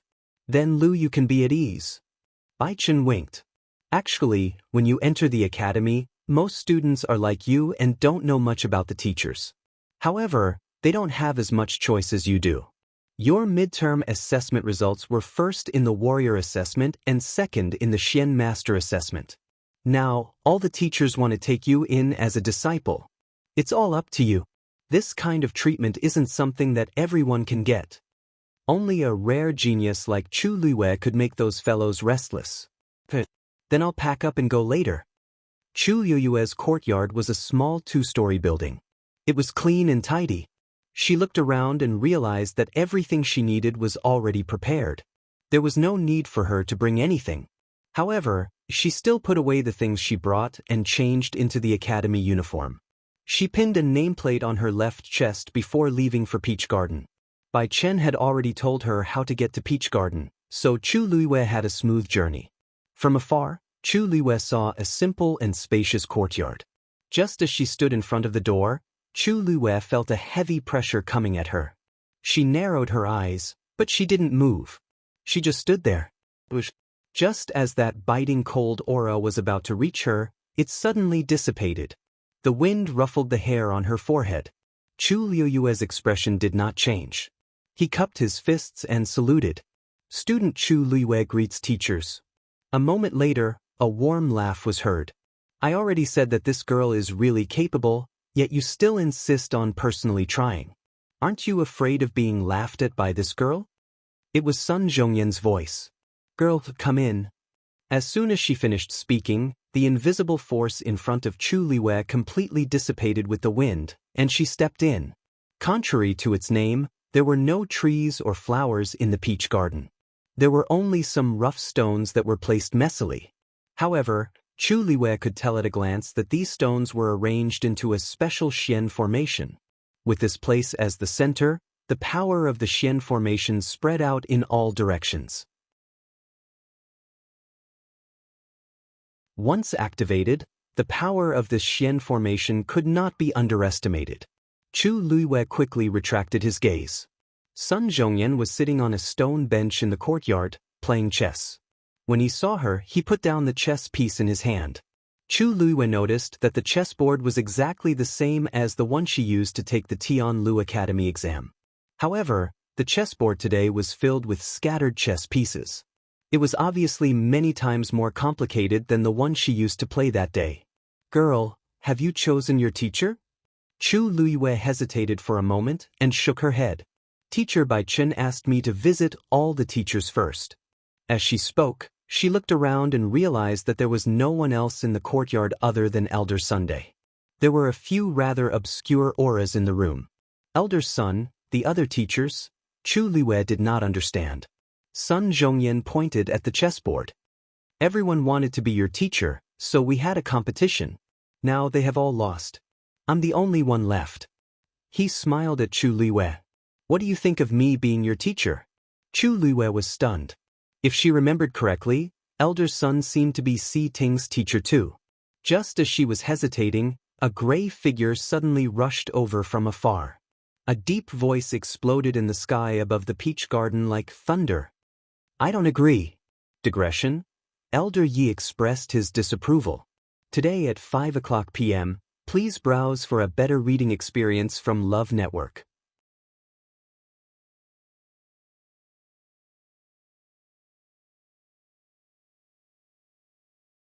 Chapter 101. This voice sounded a little familiar. Chu Liwei was thinking when she saw that figure rushing in front of Sun Zhongyan. His figure was a little stooped, and he was wearing a tattered cotton shirt. Who else could it be but Elder Yi? But why was he here? Sun Zhongyan was even more shocked than Chu Liwei. Uncle Master? Why are you here? Uncle Master? Chu Liwei was a little surprised. She had long guessed that Elder Ye's identity was not ordinary, but she did not expect him to be Sun Zhongyan's Uncle Master. Wasn't his seniority a little too high? Elder Yi panted and stared at Sun Zhongyan with wide eyes. Sun Zhongyan felt a little guilty under his gaze. Uncle Master, what's wrong? What's wrong? You still dare to ask me what's wrong? As Elder Yi spoke, he actually slapped him. You brat, how dare you snatch someone from your Uncle Master? You've grown bold. Sun Zhongyan did not dare to retaliate and could only cover his head. Uncle Master, why are you hitting me? Even if I ate a bear's heart and leopard's gall, I wouldn't dare to snatch someone from you. Seeing Sun Zhongyan, who was highly respected in the academy, being chased and beaten up, Chu Liue's mood suddenly became a little strange. She coughed and looked away. Uncle Master, if you want to hit me, you have to tell me clearly. Who exactly did I snatch from you? Sun Zhongyan shouted aggrievedly. Uncle Master did not show up all year round. Why did he hit people the moment he came? Elder Yi finally stopped and pointed at Chu Liwei with a huff. The courtyard fell silent for a moment. Chu Liwei keenly sensed that the concealed auras that were previously hidden fluctuated at almost the same time. Clearly, everyone was a little shocked by Elder Ye's words. Sun Zhongyan was stunned for a while. This Uncle Master, you want to take Chu Liwei in as your disciple? But you're a celestial physician. Chu Liue's talent as a warrior and a Xian master was indeed indisputable, but as a celestial physician, she did not seem to be satisfactory. Sun Zhongyan glanced at Chu Liwei and could not help but persuade her. Uncle Master, did you hear that this girl entered the academy because she passed all 3 examinations? You may not be aware, but she is much more than a celestial physician, and you. For this reason, why hadn't Martial Uncle accepted a single disciple for so many years? There. What do you know? Mr. Yi interrupted him impatiently. Chu Liwei sighed in her heart. She had wanted to choose a teacher in a low-key manner and begin her cultivation in the academy. Now it seemed impossible. She did not expect Elder Yi to have such a relationship with Tianlu Academy. Moreover, he had rushed out at this time. This girl has been my disciple for a long time. You want to snatch her away now? Dream on. Elder Yi was still brooding. He looked at Sun Zhongyan as if he was looking at a thief. He walked to Chu Liwei. Girl, these old fogies are all very bad. You can't be fooled by them. Chu Liwei was speechless. Is it okay for you to be so direct? Elder Yi looked aggrieved as he spoke. Girl, why didn't you tell me you were coming to the academy? Do you really want to find someone else to be your master? Chu Liwei smiled helplessly. Master, you misunderstood. I was in seclusion for a few days. I went to the Chu family to look for you as soon as I came out. Who knew that I could not find you? I asked around and found out that such a big thing had happened. If I had been a little later, wouldn't you have become this bastard's disciple? Sun Zhongyan, who was being scolded, did not care about being aggrieved or defending himself. The conversation between Elder Yi and Chu Luiyue contained too much information, and he could not react in time. Chu Luiyue paused and did not say anything. If she had known that Elder Yi was from Tianlu Academy, she would not have gone through so much trouble. However, when she thought about how Elder Yi had hurriedly looked for her, she was not completely unaffected. Elder Yi looked at the girl in front of him. Actually, he did not have enough time to dote on her. How could he bear to scold her? His voice softened as he patted Chu Luiyue's arm. Luckily I came quickly. You can't do this in the future. Chu Luiyue responded with a bright smile. Yes, master. While the master and disciple were overjoyed, Sun Zhongyan and the other teachers in the room were all dumbfounded. Seeing that Elder Yi was about to take her away, Sun Zhongyan finally could not help but step forward and ask, Elder Yi, you really accepted this girl as your disciple? Elder Yi glanced at him. Didn't you hear her call me master? Sun Zhongyan choked. But her talent. As Elder Yi spoke, Chu Luiyue gently tugged at the corner of his shirt. Elder Yi's heart skipped a beat. He glanced at Chu Luiyue and guessed what she was thinking. It seemed like this girl did not want to expose herself. That's right. If she really exposed everything, it would be too eye-catching. Elder Yi coughed.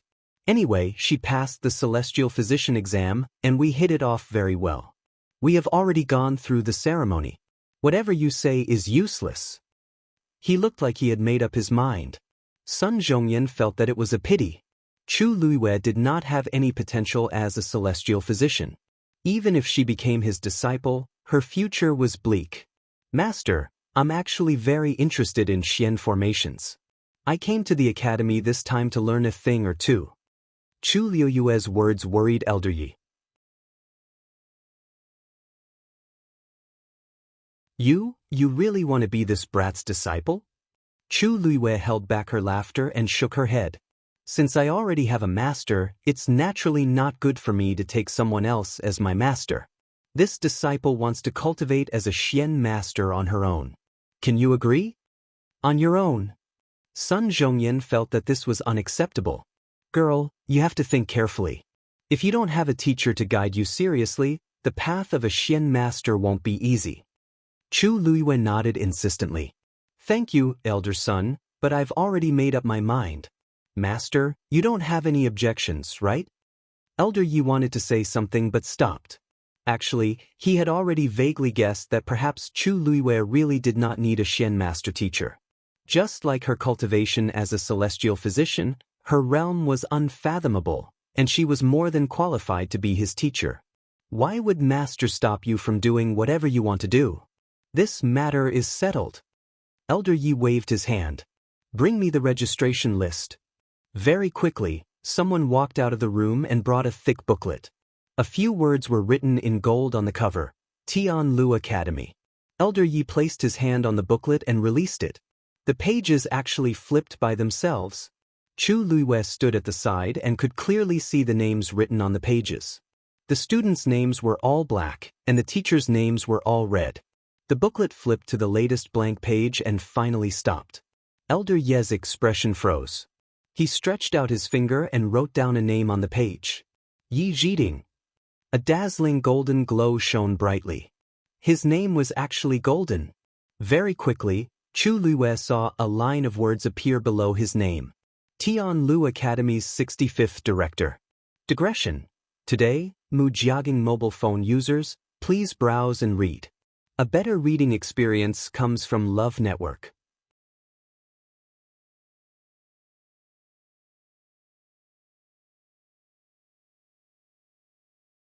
Chapter 102. Elder Yi is the Dean of Tianlu Academy? Chu Luiyue looked at him in shock. This old man always wore torn cotton clothes and did not care about his appearance. If she did not see him with her own eyes, she would not have believed his true identity. Chu Luiyue could not help but recall the previous few times they met. Elder Yi had shamelessly chased after her to watch her refine demons. Her feelings became even more complicated. After all this time, The person with the most authority in Tianlu Academy was right in front of her.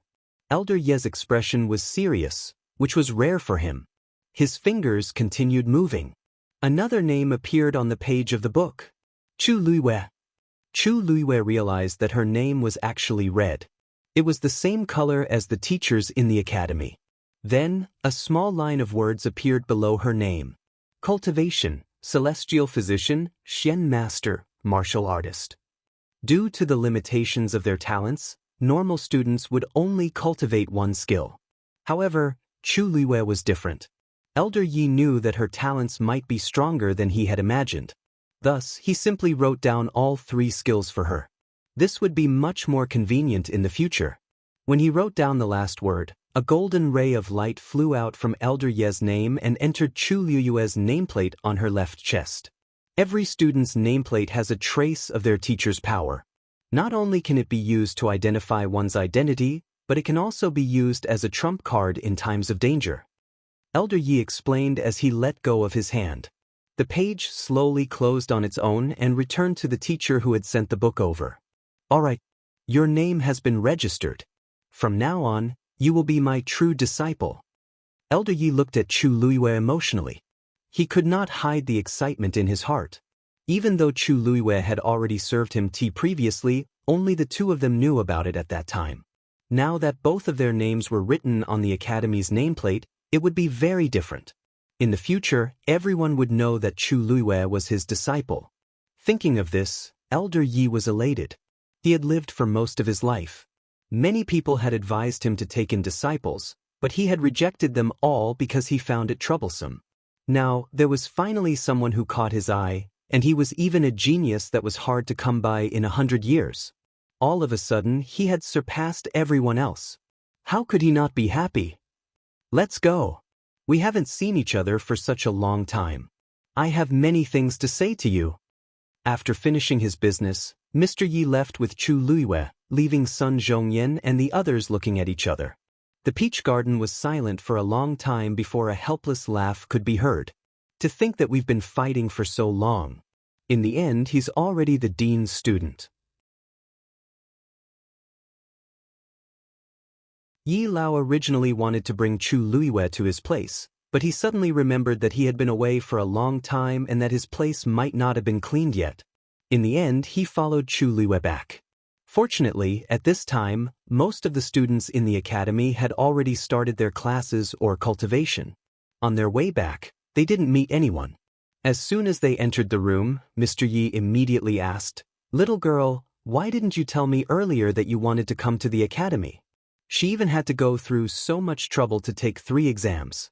I heard that you also participated in the midterm assessment a few days ago. Did someone make things difficult for you? Don't hesitate to tell me. I'll definitely help you vent your anger." Chu Luiwei poured him a cup of tea leisurely as she poured him a cup of tea.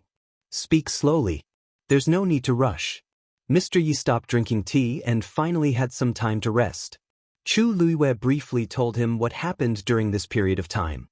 Mr. Yi had heard some rumors before, but after listening to Chu Luiwei, he finally understood what happened.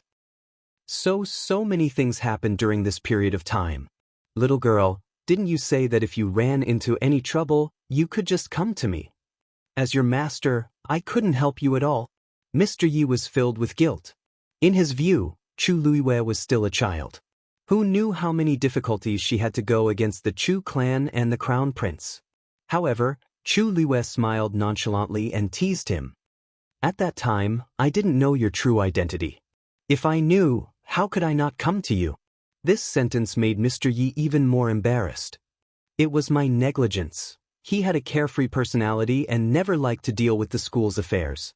He usually left it to Sun Zhongyan and the others. Although he was the dean in name, he had been running around outside all these years. There weren't many people who actually saw him. He often forgot his identity. However, you don't have to worry. Isn't everything fine now? Chu Luiwei comforted. Mr. Yi restrained his expression and shook his head. "Little girl, you might not know this, but the crown prince is narrow-minded and haggles over every detail. Now that you've humiliated him, he definitely won't let it go." Buzz. Before Mr. Yi could finish speaking, A buzzing sound came from outside. The two of them looked outside together but didn't see anything. However, Mr. Ye's expression didn't relax. Instead, his frown deepened. He immediately stood up. "Little girl, I have something to do and will leave first. I'll come to see you another day." With that, his feet moved, and his figure quickly disappeared. Chu Luiyue looked in the direction he left and shifted her gaze. Not far away, the majestic Joyo Tower stood quietly. That strange movement just now seemed to be coming from there. However, that movement was very weak. Ordinary people wouldn't be able to detect it. She could sense it because she was very sensitive to the changes in heaven and earth force. Although she hadn't regained the strength of her previous life, her senses were still there. If she remembered correctly, Tianlu Academy seemed to be under Joyo Tower. Knock knock knock. A knock on the door interrupted Chu Luiyue's thoughts. "Who is it?" she asked as she went to open the door. A familiar face appeared outside the door. Chu Luiyue was a little surprised. "Siting? Why are you here?" Siting didn't seem to expect her to come so quickly. He was stunned for a moment but quickly recovered. "You've already chosen your teacher?" Chu Luiyue nodded. Siting paused but didn't ask her who she had chosen. "There's a meditation class this morning. Mr. Dongfang asked me to come and see if you're ready." "Meditation class?" Chu Luiyue was a little confused. Siting explained.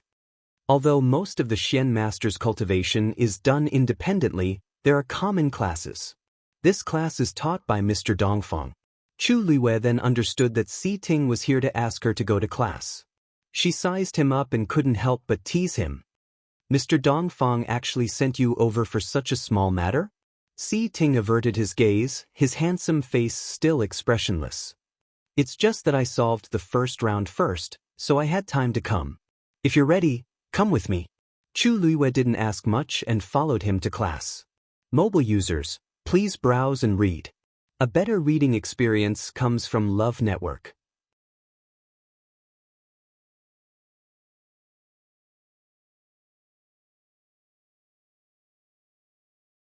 Chapter 103. The meditation class was held at the Autumn Frost Garden. Chu Luiyue followed Siting and soon arrived at their destination. Standing outside the door, Siting said in a low voice, "Meditation classes are usually used to cultivate one's control of the heaven and earth force." Chu Luiyue nodded. A Xian master's cultivation was limited to these few aspects. The two of them had just reached the door when it opened automatically. A deep middle-aged man's voice sounded. "Come in." Chu Luiyue followed Siting and entered. It was a very spacious room, and a square-faced man was standing at the front. "Greetings, Teacher Dongfang," Siting said. Chu Luiyue immediately understood that this person was the meditation class's teacher, Dongfang Qing. "You guys came quickly." Dongfang Qing nodded and his gaze quickly landed on Chu Luiyue with curiosity. "You are Chu Luiyue?" Chu Luiyue bowed. "Greetings, Teacher Dongfang." Dongfang Qing's gaze lingered on her nameplate for a moment. He actually wanted to ask her who her teacher was, but with so many students around, it was not appropriate for him to ask. He raised his hand and pointed. "You can sit next to Siting first." Chu Luiyue looked in the direction he was pointing.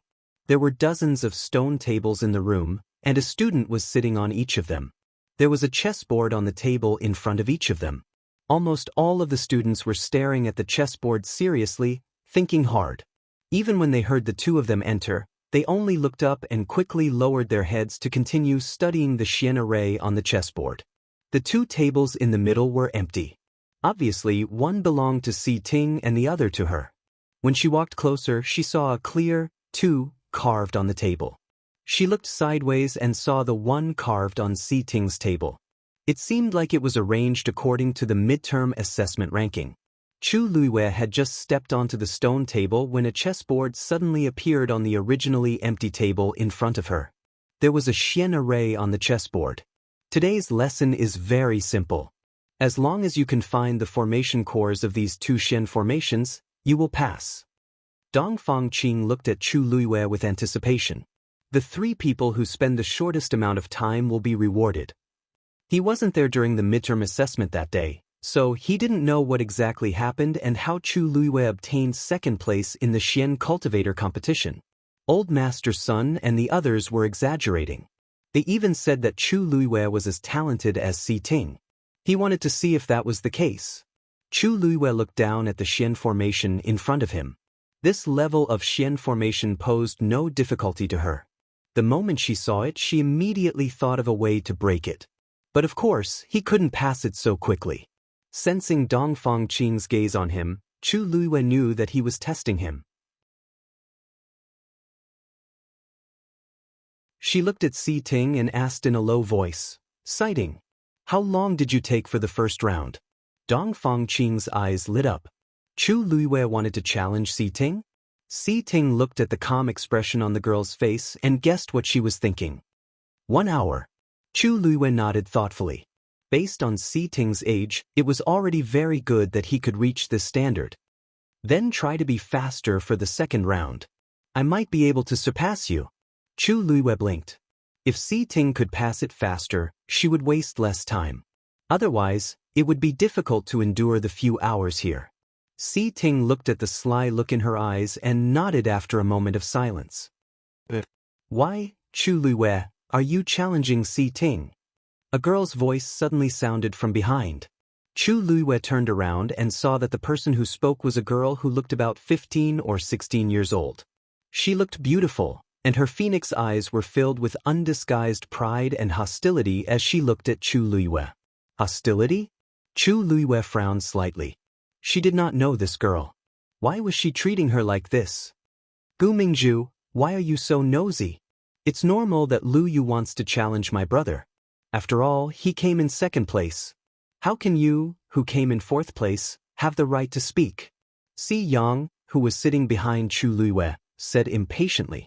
Hearing this name, Chu Luiwei immediately knew who this girl was. She was the second daughter of the Gu family, Gu Mingzhu. Because she was the daughter of the first wife and was a Xian master, she was very favored in the Gu family. Gu Mingzhu's face turned cold after being rebuked by Si Yang. I'm just asking. Why are you so protective of her? Si Yang snorted. You know very well what you are thinking. If you want to challenge my brother, wait until you come in second place. Gu Mingzhu was so angry that her face turned pale. She gritted her teeth and said, who knows how she came in second place? What can someone who became a Xian master be capable of? The cultivation of a Xian master was very particular. Even if one had good talent, without the correct and patient guidance of a teacher, one would not be able to achieve anything. Chu Luiwei had been living a life worse than a servant in the Chu family for the past few years. Now that she was in her teens, her talent as a Xian master was discovered. It was too late. The results from last time must be a coincidence. Si Yang's tone was a little harsh. But are you suspecting that elder's son and the rest made a mistake? He came in third place. If Gu Mingzhu suspected that Chu Luiwei came in second place, wouldn't that mean that he was not capable enough? Gu Mingzhu did not dare to say anything else. This Si Yang had always been the most mischievous. She could not be bothered to argue with him. Gu Mingzhu looked at Si Ting, feeling wronged. However, the handsome young man did not even look at her. It was as if he did not care about what had just happened. Gu Mingzhu bit her lip. She felt even worse. Si Ting was a quiet and introverted person with an indifferent personality. She thought that he had always been like that. Therefore, even though she had been rejected time and time again, she still had a glimmer of hope. However, Chu Luiwei's appearance made her feel threatened. Since when had Si Ting ever cared about anyone else? However, when teacher Dongfang mentioned that he wanted to send someone to bring Chu Luiwei over, Si Ting actually took the initiative to speak up. Although Si Ting said that he had time to go because he had solved the first round, Gu Mingzhu did not think that way. When Chu Luiwei spoke to Si Ting just now, she could clearly feel that Si Ting's attitude towards her was different. This was a woman's intuition. Therefore, this made Gu Mingzhu dislike Chu Luiwei even more. She placed one hand on the chessboard. Because she was using too much force, her knuckles turned pale. Chu Luiwei, do you dare to compete with me? If you lose, you have to give up your second place to me. If I lose, I will give you the dragon string array. How about that? The surrounding people were all shocked and raised their heads to look over. The dragon string array was a legendary 5th-level Xian array. Gu Mingzhu was indeed the second young mistress of the Gu family. She was so generous. No one would reject such a prize. However, unexpectedly, Chu Luiwei did not look excited at all. Instead, he shook his head and smiled kindly. Let's not. After all, I really don't like to bully others.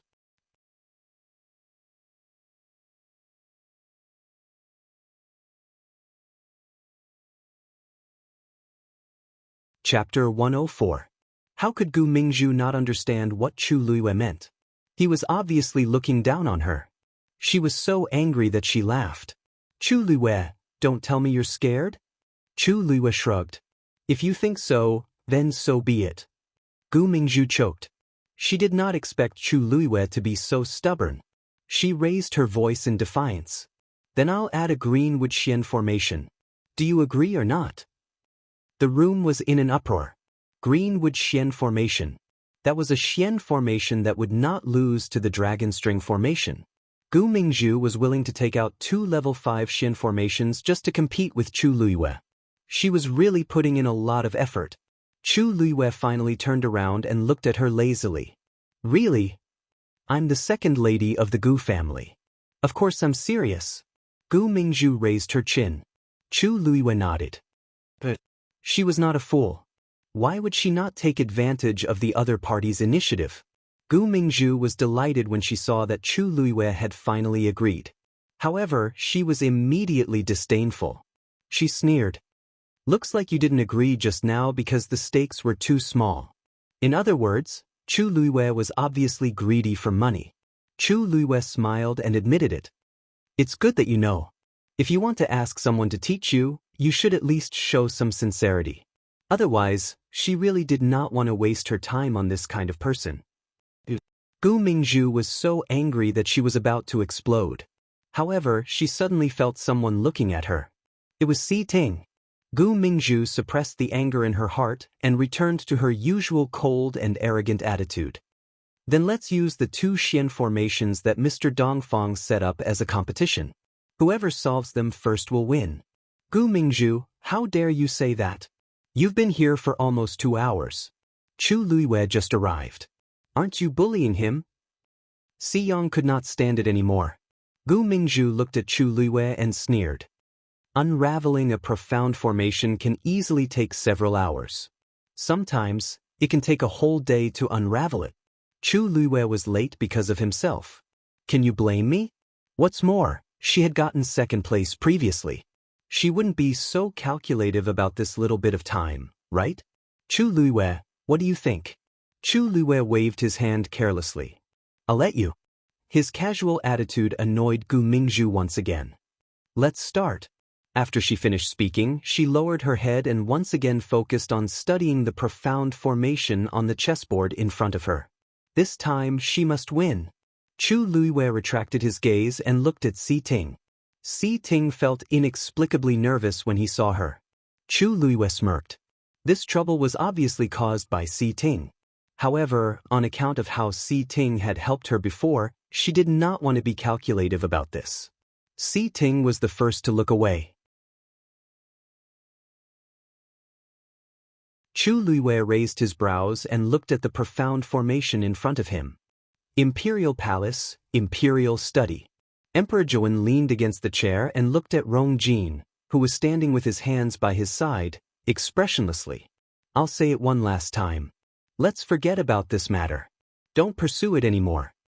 A deep and heavy voice sounded in the empty study room, with the dignity and majesty of a person in a high position.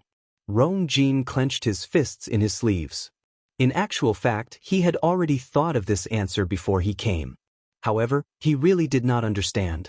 Father, Zhenzhen's injury is really strange. I've always been the one managing the hunting ground, and such a situation has never happened before. Why did something like this happen once Zhenbao Pavilion took over? If we don't investigate carefully, how can Zhenzhen be at peace? Emperor Zhou looked at him solemnly. Crown Prince, are you blaming me? Rong Jin's heart tightened, and he immediately knelt down. I don't dare. Zhen Bao Pavilion tried to stop her multiple times, but Zhen Zhen insisted on going in to hunt high-level fiends. She can only blame herself for this. At the end of the day, I've spoiled her too much. All these years, I've always let her do whatever she wants, and I've never punished her. This is what led to today's situation. Emperor Zhaowen sighed deeply and closed his eyes. How can my heart not hurt when her pearl of essence is broken? I've already sent Chu Ning to lead the Imperial Guards to search for the high-level fiend that injured Zhen Zhen. The few people who followed Zhen Zhen and didn't protect her that day have been punished. What else do you want to investigate? The last sentence made Rong Jin's heart skip a beat. Even though Emperor Zhaowen wasn't looking at him, he felt that his thoughts had been seen through. I just feel that, I've already told you not to have any ideas about Zhen Bao Pavilion the last time, but it seems like you didn't listen at all. Emperor Zhaowen opened his eyes tiredly and spoke slowly. Do you want to investigate for Zhen Zhen, or do you want to investigate for yourself? Father. Rong Jin was shocked and instantly felt that Emperor Zhaowen's eyes were glaring at him like a will-o'-the-wisp, making him tremble in fear. Father, you're wise. I don't have any selfish motives. Emperor Zhaowen was unmoved. He knew exactly what Rong Jin was thinking and doing. The father-son duo, one sitting and one kneeling, were in a stalemate.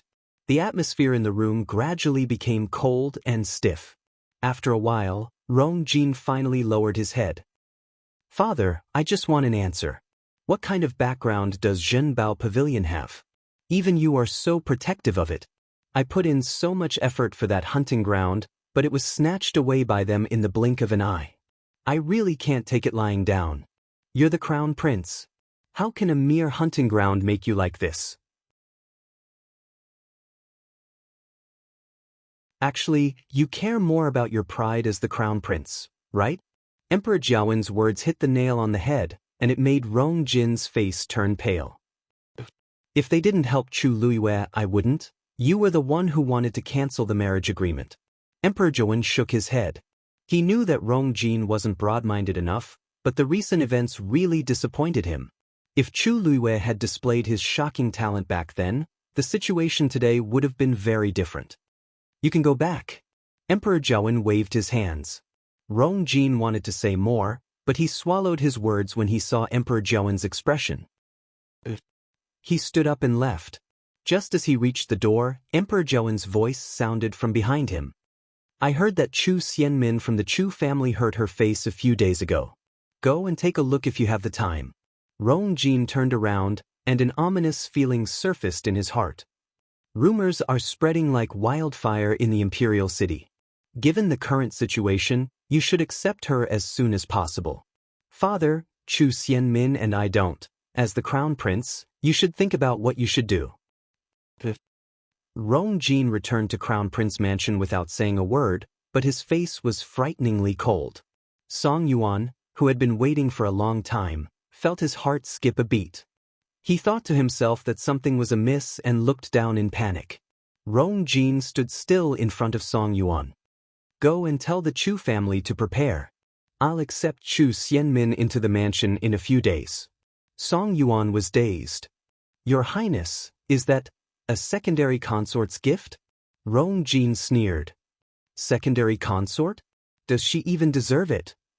Love Network has a better reading experience.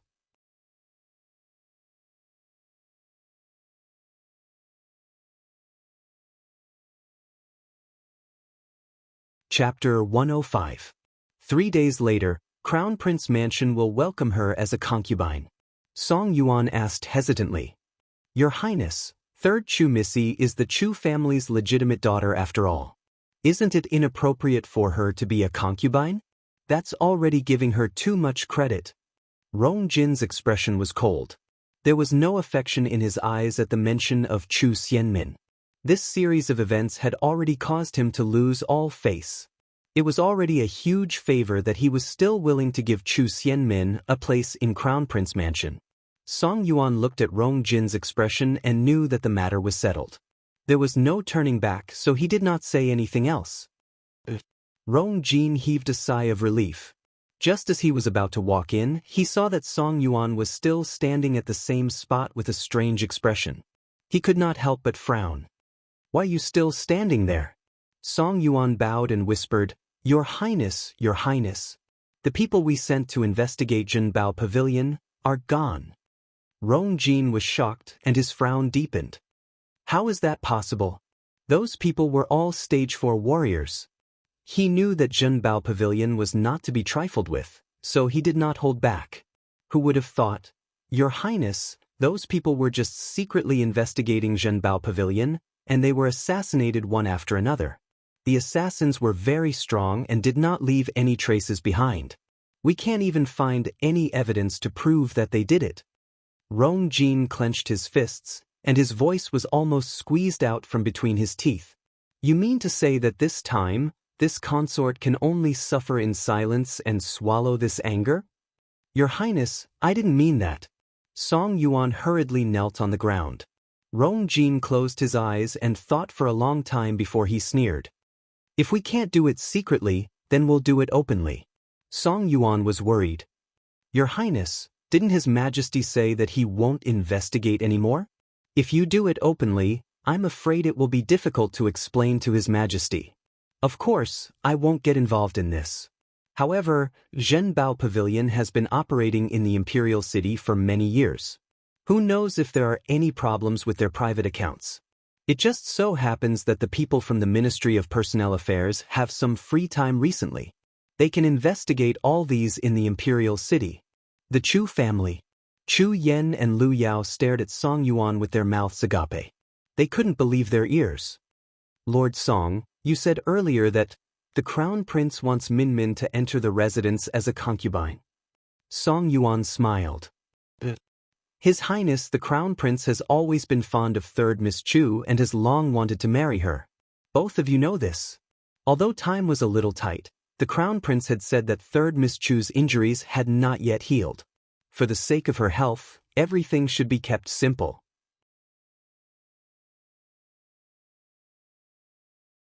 But don't worry, although the rules and etiquette are simple, His Highness will definitely not mistreat third Miss Chu." Chu Yen and Lu Yao trembled in anger. "Lord Song, no matter what, my Min Min is still the young miss of the Chu family. Even if she is injured and can't be the official wife, she should at least be the concubine." "A mere concubine, isn't that too much?" Chu Yan's anger was almost uncontrollable, and his tone was a little harsh. The smile on Song Yuan's face did not change, but it became colder. "Ha, Lord Chu Yan, don't you know the reason behind this? Third Miss Chu's face was injured, and she might not recover for the rest of her life. The Crown Prince's official wife and concubine will have to go to the royal family's ancestral hall to greet their ancestors. Is it appropriate for third Miss Chu to do this? Besides, not only did third Miss Chu hurt her face, but she also hurt the Crown Prince's reputation. Now that the Crown Prince is willing to give her the status of a concubine, he is already very magnanimous.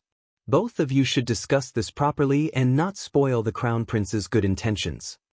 Who could not hear the threat in his words? Chu Yen and Lu Yao looked at each other and felt very aggrieved. They only had one daughter, Chu Xianmin. Originally, they hoped that she would be able to marry the Crown Prince and become the Crown Prince's concubine, but it was obviously impossible now. There was no time to prepare anything in 3 days. It was really embarrassing to marry him like this. Who knew how the people in the Imperial City would laugh at her? "I'll marry him." Just as the few of them were in a deadlock, a woman's voice suddenly came from outside the door. It was Chu Xianmin. At this moment, she was wearing a veil that covered most of her hair and face, only revealing a pair of eyes. However, her eyes were no longer proud and arrogant like before. Instead, they had a sinister coldness that made people feel uneasy. Song Yuan muttered in his heart, "This third Miss Chu seems to be different from before." "Minmin, why did you come out?" Lu Yao hurried over and sized her up worriedly. Just now, you heard everything?" Chu Xianmin nodded. "I heard it. I'm willing to marry him." Song Yuan smiled. "Then, third Miss Chu, please prepare at home and enter the residence in 3 days." With that, he did not stay any longer and turned to leave. When Song Yuan's figure disappeared, Chu Yan regained his senses and looked at Chu Xianmin with a complicated gaze. Min, you have to think carefully. You'll be a concubine if you go. Chu Xianmin laughed at herself. What can I do now that I'm like this? The few of them fell silent. The Crown Prince Mansion doesn't have a consort or a secondary consort. There are only a few concubines. I won't be bullied if I go. Besides, I don't intend to be a concubine for the rest of my life. Lu Yao's eyes lit up.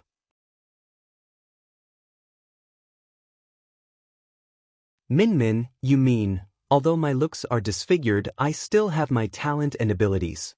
Besides, I can borrow the Crown Prince's power if I become his woman. I haven't forgotten who caused me to become like this. Chu Luiyue, let's settle our scores bit by bit. Meditation class. The room was very quiet. Everyone was focused on studying the chessboard in front of them. A crisp sound was heard. Gu Mingzhu had solved the first Xian formation.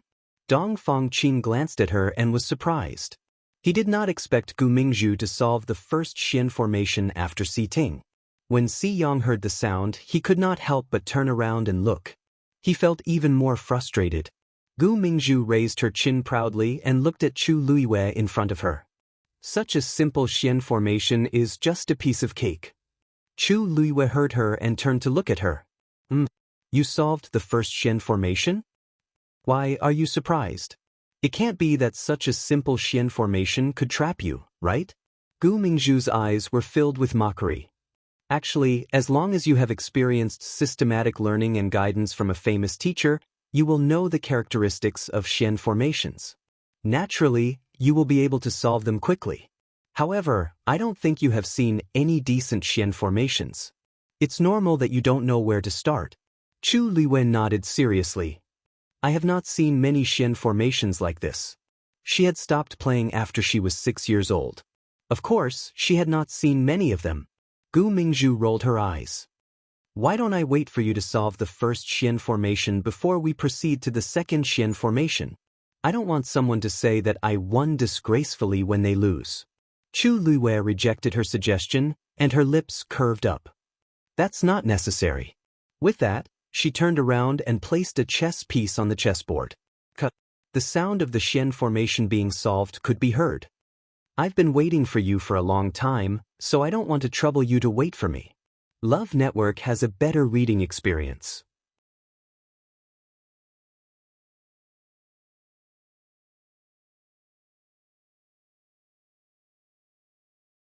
Chapter 106. Everyone's jaws dropped. Chu Luiyue solved the first Xian formation? Wasn't this too easy? If she remembered correctly, it had only been an hour since she came in. She actually followed Gu Mingzhu and passed the first round. No, she had already solved it long ago. She was just waiting for Gu Mingzhu. Gu Mingzhu's smug smile froze on her face. Her eyes slowly widened as she stared at the chessboard in front of Chu Luiyue. You also solved the first round? Chu Luiyue smiled faintly. Isn't it obvious? Gu Mingzhu felt her mind go blank. She was completely stunned when she saw Chu Luiyue's nonchalant expression. How was this possible? This Xian formation was very complicated. Without some skills, it was impossible to solve it so easily. She had said it was simple just now. In fact, she had exaggerated it to mock Chu Luiyue. If it was really so easy, the dozens of people in the room would not have racked their brains for so long. However, this did not seem to be a problem for Chu Luiyue at all. Chu Luiyue is too amazing. Didn't she just come in not long ago? She solved it so quickly? Although Gu Mingzhu was one step ahead of her, if we calculate carefully, Chu Luiyue used less time. Hey, can't you guys tell that Chu Luiyue already thought of the answer long ago? She was waiting for Gu Mingzhu on purpose. I think Gu Mingzhu will definitely lose this round. Tiskfi, rumor has it that she used to be a good-for-nothing. How did she become so powerful in the blink of an eye? Her talent is probably comparable to Si Ting's. Gu Mingzhu's expression turned even uglier when she heard the whispers around her. Continue. As the second young mistress of the Gu family, she was used to being arrogant. How could she admit defeat at this time? Chu Luiyue did not care. She turned back to look at the chessboard. After the first Xian formation was solved, the chess pieces on it changed automatically and formed the second Xian formation. Gu Mingzhu retracted her gaze in annoyance, but a trace of uneasiness surfaced in her heart. Chu Luiyue, how could he be so strong? She had just stepped onto the path of a mystic cultivator and clearly didn't have the qualifications to hire a teacher to teach her, so how could she be more outstanding than her? At first, he thought that the midterm examination was a coincidence. But now, he really couldn't afford to be careless. Gu Mingzhu took a deep breath and tried her best to focus all of her attention on the second profound formation. She wanted to break it as soon as possible and defeat Chu Luiyue. However, her mind was in a mess, and her mind was in a mess. She couldn't calm down at all. The more it was like this, the more anxious she became. Looking at the profound formation on the chessboard, the more complicated and difficult it was to decipher. Unknowingly, beads of sweat appeared on her forehead, and her eyes were slightly red.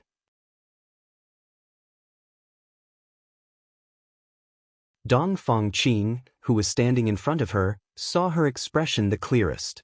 He couldn't help but shake his head. Gu Mingzhu's talent was indeed not bad, and she had the right to be arrogant.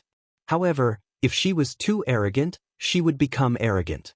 She didn't think about how the Xian formation in the forest during the midterm examination was personally set up by Elder Sun and the rest. How could she have passed it by luck? It would be difficult for Gu Mingzhu to defeat Chu Luiyue. Time always passed very quickly when she was deep in thought. Gradually, the sunlight outside the window turned from warm to gentle and then to dim. Chu Luiyue looked up and realized that it was already evening. She had already spent close to 3 hours here. Thinking of this, her gaze turned and landed on Si Ting, who was beside her. His back was straight, and his expression was cold. He was focused on the profound formation in front of him. The light shone on his face, outlining a sharp and clear outline. This youth was like a sharp blade that was ready to be unsheathed at any time. He always had a cold aura around him. Although he looked noble, restrained, and polite, Chu Luiyue secretly felt that this person was not as simple as he looked on the surface. Si Ting felt Chu Luiyue's gaze on him. His entire body tensed up, and the hand that was holding the chess piece froze for a moment. Was she getting impatient from waiting? Si Ting couldn't help but think in his heart. Then he felt a strange emotion. Her talent was indeed stronger than he had imagined. If he had guessed correctly, she had already solved the second Xian formation. However, for some reason she hadn't taken the final step. It was as if she was waiting for him. Si Ting pursed his lips and looked at the profound formation. Then, he turned his wrist slightly, and the chess piece changed its direction.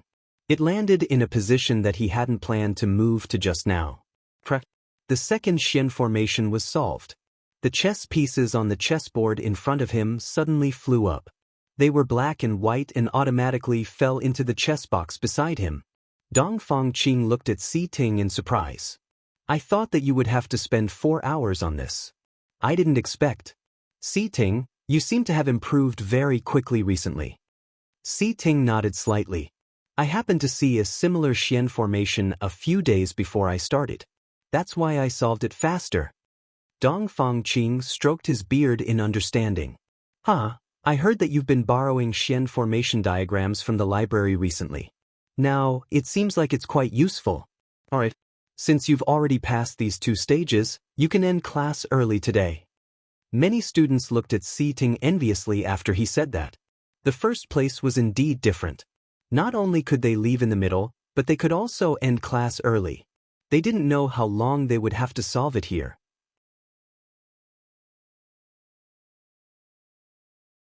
Si Yang couldn't help but hold his head and complain. Big brother, why do I feel like you're even more powerful than before? Do you still want others to live? Si Ting stood up and looked at him nonchalantly.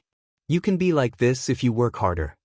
Si Yang couldn't help but mutter softly, do you think everyone is like you? You can solve it just because you've seen something similar? If that's the case, wouldn't everyone be a genius? Those who could enter Tianlu Academy were all rather talented. However, there would always be someone better than them. When everyone gathered together, there would still be a distinction between the strong and the weak. Without a doubt, Si Ting was one of the outstanding ones. How can there be so many perverts in this world? Crack! Before Si Yang could finish speaking, another sound rang out in the room. Everyone perked up. Another person solved the second stage. When they looked in the direction of the voice at the same time, they were shocked on the spot again. That was because the sound came from the chessboard in front of Chu Luiyue. The person who solved the second Xian formation right after Si Ting was actually Chu Luiyue? Dong Fangqing was also taken aback. He unknowingly put down his crossed arms and quickly walked to Chu Luiyue's side. Almost at the same time, the chess pieces on Chu Luiyue's chessboard flew up and fell down on their own. Everyone no longer had any doubts when they saw this scene. Chu Luiyue had indeed solved 2 Xian formations consecutively. Chu Luiyue clapped his hands and stood up. He stretched his sore shoulders. It's finally over. Si Ting saw the relief on her face from the corner of his eye. The expression in his eyes softened, but it was fleeting as if it had never appeared. No one noticed. Si Yang looked at her in a daze. He finally could not help but curse softly. Damn pervert! Chu Luiyue glanced at him. Si Yang trembled and retracted his neck. For some reason, he felt that Chu Luiyue had an indescribable aura that made people not dare to provoke him. Chu Luiyue did not mind. He turned to look at Gu Mingzhu and smiled. Second young Mistress Gu, the 2 Xian formation diagrams that you promised earlier are mine now, right? Gu Mingzhu's face turned pale. To the Gu family, those diagrams were rare treasures. She dared to use them as a wager because she was impulsive and confident that she could beat Chu Luiyue. But now she had lost. What should she do? Did Chu Luiyue really take advantage of her? Gu Mingzhu's expression changed. She suddenly thought of something and glared at Chu Luiyue. Si Ting just solved it and you also solved it. How can there be such a coincidence in this world? Chu Luiyue, you must have cheated. Digression, it should be up soon. Mobile users, please browse and read. A better reading experience comes from Love Network.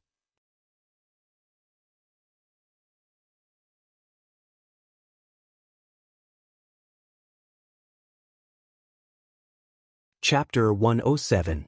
Chu Luiyue raised his eyebrows. Cheating? Are you saying that I was able to solve the Xian formation because I saw how Si Ting moved? Gu Mingzhu, Si Ting and I are right in front of Mr. Dongfang. If we were to play any tricks, he would have seen it clearly. Are you suspecting that Mr. Dongfang is covering for me? Dong Fangqing frowned and looked at Gu Mingzhu. Gu Mingzhu, this is not a place for you to fool around. I am not fooling around. After saying that, Gu Mingzhu felt a little regretful. Saying that in front of teacher Dongfang, wasn't she just making things difficult for herself? But what could she do now that she had said it? She gritted her teeth and made up her mind. Mr. Dongfang, don't you find it strange? Why did Chu Luiyue succeed right after Si Ting? Isn't this too strange? Everyone looked at each other and were somewhat suspicious. Dong Fangqing was so angry that he laughed. Gu Mingzhu, this is not the first time you have attended classes here. Don't you know whether you can cheat or not by seeing how the people around you solve the Xian formation? The room was silent for a moment. Although everyone was sitting next to each other, they were all quite a distance away from each other. It was not that easy to see what was going on around them. More importantly, this chessboard was used to train their ability to solve Xian formations. Usually, only the people in front of them could see clearly. From other positions, they could only see blurry shadows. Chu Luiyue and Si Ting were sitting next to each other, but from Chu Luiyue's position, they should not be able to see anything. Si Yang laughed out loud and mocked. You're right. Gu Mingzhu, you are not far from my brother. You can see how he moved just by looking up. Why didn't you solve the second Xian formation? Gu Mingzhu's face was red and she could not speak. Although I don't want to admit it, this pervert is quite talented. Do you think that elder son and the rest are so easily fooled? Si Yang remembered clearly that elder son was full of praise for Chu Luiyue that day. At first, he didn't want to believe it, but later, he realized that Chu Luiyue was indeed not an ordinary person. Although he couldn't compare to him, he was willing to admit that he was powerful. How could he be like Gu Mingzhu? Gu Mingzhu, are you a sore loser? Gu Mingzhu glared at Si Yang. Shut up. Chu Luiyue smiled amiably. Second Miss Gu has a noble status, so she's definitely not someone who doesn't know what to say. Everyone present clearly heard the 2 scrolls of Xian formation diagrams mentioned earlier. If second Miss Gu were to renege on her debt, wouldn't that be too shameless? Who are you calling shameless? How could Gu Mingzhu not tell that Chu Luiyue was scolding her? She immediately became anxious. Chu Luiyue blinked in surprise.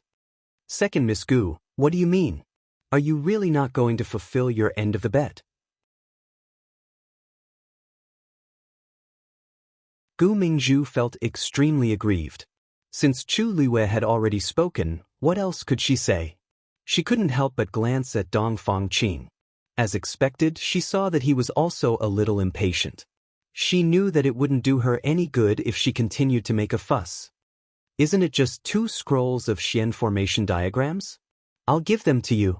She pressed her hand firmly on the chessboard, barely restraining the anger in her heart. At the same time, she was thinking about how to explain it to her family. Everything else was fine, but if the family head knew that she lost these things in a bet, second Miss Gu is really generous. Then Li will thank you here. Although Chu Luiyue didn't care about the 2 Xian formation diagrams, since the other party had delivered it to her door, how could she not accept it? After speaking, Chu Luiyue looked at Dongfang Qing. Teacher Dongfang, can I also leave class now? Dongfang Qing originally wanted to chat with her, but seeing that she seemed to want to leave, he didn't force her to stay. Of course. Thank you, Teacher Dongfang. After speaking, Chu Luiyue simply packed her things and walked out. Almost at the same time, Si Ting also said goodbye to Dongfang Qing and walked out with Chu Luiyue. Gu Mingzhu watched the 2 of them disappear together. She bit her lower lip and punched the chessboard angrily. You're going to cause trouble for me again if you come out with me. After walking out of the door, Chu Luiyue looked at Si Ting, who was following behind her. Si Ting frowned slightly. I'm sorry to cause you trouble, but there's really nothing between me and Gu Mingzhu. He knew that Gu Mingzhu was interested in him, but the 2 of them didn't usually talk in private. He also didn't know that Gu Mingzhu would deliberately cause trouble for Chu Luiyue today. It was obvious that Chu Luiyue was very smart and had already figured out the reason. For some reason, he was a little nervous. He was afraid that Chu Luiyue would misunderstand, but he also had an inexplicable sense of anticipation. This has nothing to do with me. Chu Luiyue shook her head. Looking at the handsome young man in front of her, she thought that it was really easy to attract girls with his looks. She didn't care at first, but it wouldn't be good if it affected her. But I don't want something like this to happen again in the future. So, if there's nothing important, it's better that we don't interact too much. Hearing the distant politeness in the young girl's tone, Si Ting felt as if a bucket of cold water had been poured on his heart. His lips moved as if he wanted to explain, but on second thought, what right did he have to explain? After Chu Luiyue finished speaking, she walked forward and lightly said, I'm sorry. But I still have to thank you for today. Si Ting hesitated for a moment, then quickly walked forward and blocked her way. I promise that something like this won't happen again. But I also have a question that I hope you can answer. Chu Luiyue nodded and gestured for him to ask. Si Ting paused and stared at Chu Luiyue's clear, black, and bright eyes as he enunciated every word. He said slowly, You already solved the second Xian formation, didn't you? Chu Luiyue looked at him with interest and asked him a question in return. Aren't you the same? Si Ting was suddenly at a loss for words. He had always concealed it so well that even Dongfang Qing didn't notice it. Chu Luiyue saw right through him. Chu Luiyue had long felt that something was wrong with Si Ting. Today, when they were in class together, she finally realized it. He was also hiding his talents and abilities. Although she didn't know the reason, Chu Luiyue wasn't interested in asking further. Then, how long did you take? Si Ting didn't deny it. Instead, he looked at Chu Luiyue with an inquisitive gaze. Chu Luiyue's lips curved up as she walked past him. I've already answered one of your questions. As for the rest, I have no comment. Si Ting turned around and saw that the slender young girl had already left. By the time she returned to her room, the sky was already dark. The moment she entered the room, She immediately stopped in her tracks. Then she quickly chopped behind her. Who is it? Her wrist was grabbed by a warm and strong hand. Then, with a strong pull, she was easily pulled into an embrace. Chu Luiwei was shocked. She flipped her wrist and a silver light flashed across her eyes. At this moment, a familiar cold fragrance wafted over and made her stop in her tracks. Are you trying to kill your husband? A lazy voice sounded beside her ear. Chu Luiwei looked up and saw a beautiful face that could infuriate anyone. Rong Xiu. Digression, Happy Queen's Day la la la la la. A better reading experience comes from Love Network.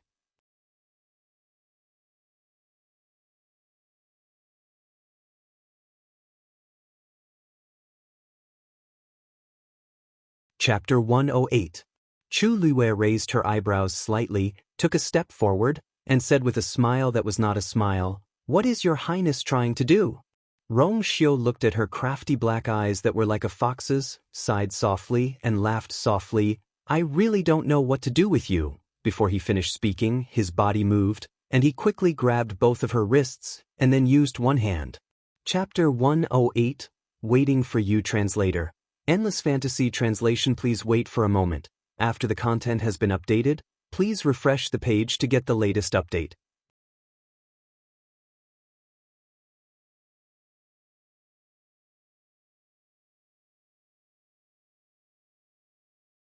Chapter 109.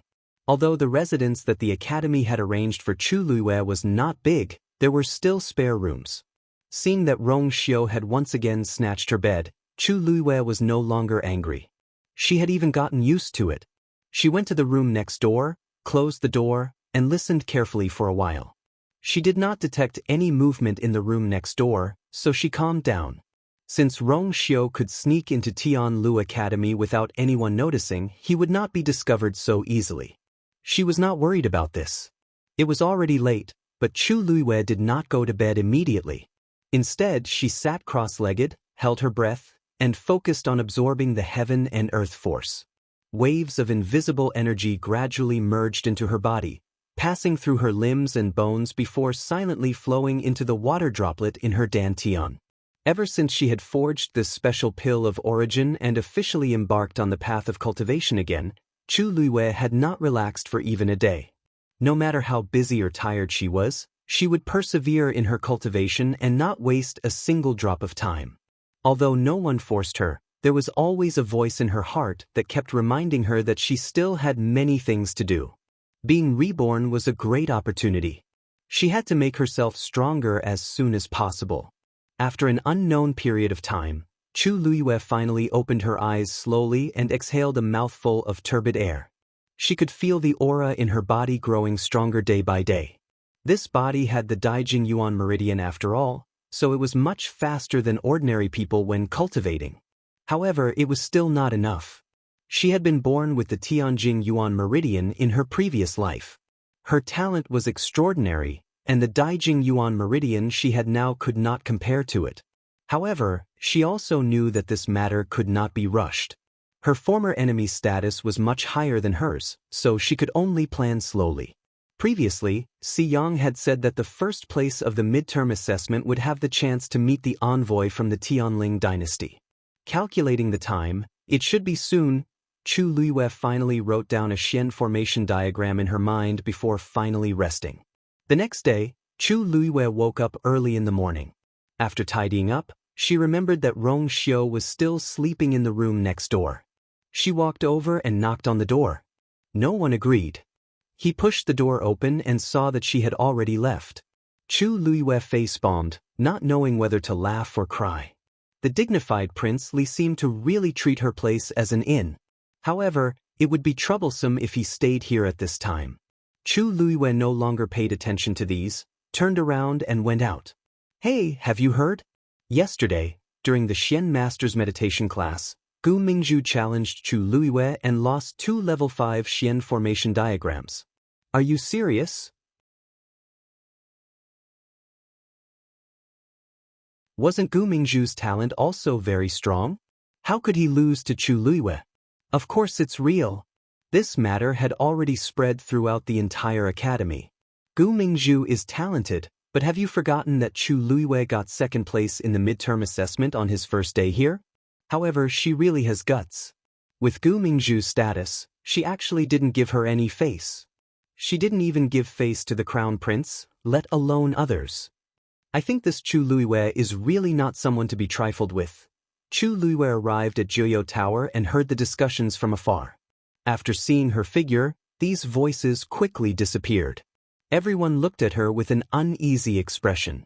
Perhaps many people from the Xian master's side had not seen Chu Luiwei before, but Chu Luiwei was very famous among the warriors. When she was competing with Chu Xianmin that day, the warriors were all present. However, Chu Luiwei turned a deaf ear to all these and walked straight to Jiuyou Tower. Wait. A provocative voice sounded, and Chu Luiwei looked up. The person blocking her path was none other than Lu Fian. What's the matter? Chu Luiwei asked lightly. Lu Fian's thin brows knitted together. Her already sharp voice became even more ear-piercing when she raised it. Of course, there's something. Chu Luiwei, what are you doing here? Chu Luiwei said matter-of-factly, to cultivate, of course. This is the territory of martial artists. Who knows what intentions a Xian cultivator like you has by coming here? Lu Fian had been bullied by Chu Luiwei the day before and did not sleep well the entire night. No matter how she thought about it, she felt aggrieved. Just as she was thinking about how to deal with her, Chu Luiwei came knocking on her door. There were many warriors here, so she was not afraid of Chu Luiwei. Upon hearing this, Chu Luiwei's calm expression finally changed. She raised her brows slightly and asked, "The warrior's territory is the warrior's territory. This is a warrior's territory. Am I, the person who won first place in the warrior competition, not qualified to come here?" Lu Fian was stunned. She then remembered that although Chu Luiwei had gone to the Xian master's side to cultivate, she had indeed won the warrior's first place during the midterm assessment. She was actually more qualified than anyone else to come here. Lu Fian's expression froze. My time is very precious. If you continue to obstruct me, I can't guarantee what I will do. Chu Luiwei's expression was calm, and her tone was indifferent, as though she was talking about something unimportant. But it was precisely this attitude that made Lu Fian feel an inexplicable fear. She almost subconsciously took a step back, but with so many people watching, she felt even more indignant. When Chu Luiwei walked past, she could not help but curse in a low voice. What's there to be proud of? You're just a stray dog. Without the support of an aristocratic family, what capabilities could Chu Luiwei have? Upon hearing this, Chu Luiwei did not stop and only laughed faintly. This was not the first time she had heard such words, but she did not care at all. In everyone's eyes, the Chu family was large and had a stable foundation. But to her and Chu Ning, it was nothing more than a dirty and smelly cage. The sooner she could leave, the sooner she would be happy. As for Lu Fian, who did not know how to speak, she could deal with her another day. Seeing that Chu Luiwei ignored her, Lu Fian thought that she was afraid. She could not help but feel more confident and said to the people behind her, "Did you see that? Chu Luiwei is just doing well on the surface. She has offended the Chu family and the crown prince. She will suffer in the future." When she said this, she did not get the agreement she expected. The few women looked at each other and hesitated for a long time before saying hesitantly, I heard that the Chu family situation is not very good now. They said that the crown prince is going to marry into the Chu family in 2 days, but Minmin seems to be just a concubine. In the past, everyone thought that Chu Xianmin's position as the crown princess was secure, and they thought highly of the Chu family. But it was different now. Chu Xianmin married into the crown prince's family with such a status. It was equivalent to giving the Chu family a slap. The Chu family was in a worse situation. On the other hand, Chu Luiwei's life after leaving the Chu family was smooth sailing. The expression in Lu Fian's eyes changed. She deliberately sighed and put on a sorrowful expression. Minmin has already been disfigured. The position of the crown princess naturally has to be given to someone else. When is the date? We have to go together and support her. There were not many opportunities to see the crown prince. She would not miss it. At this moment, Chu Luiwei had already reached Jiuyou Tower. An elder in a white robe was sitting in front of the door, pretending to be asleep. Before every student entered, they had to stop in front of the elder for a moment. Chu Luiwei saw that they all took off the nameplate on their left chest and placed it on a square black jade in front of the elder before picking it up. She walked closer and saw that a few lines of words would appear on the jade whenever the nameplate was placed on the jade. Soon it was her turn. She had just placed her nameplate on the jade when the elder suddenly opened his eyes. "Are you the girl who got first place in the midterm assessment, Chu Luiwei?" He pursed his lips. "Why didn't you register your Yuan Meridian level?" Digression: mobile users who are working hard to save their manuscripts, please browse and read. A better reading experience comes from Love Network.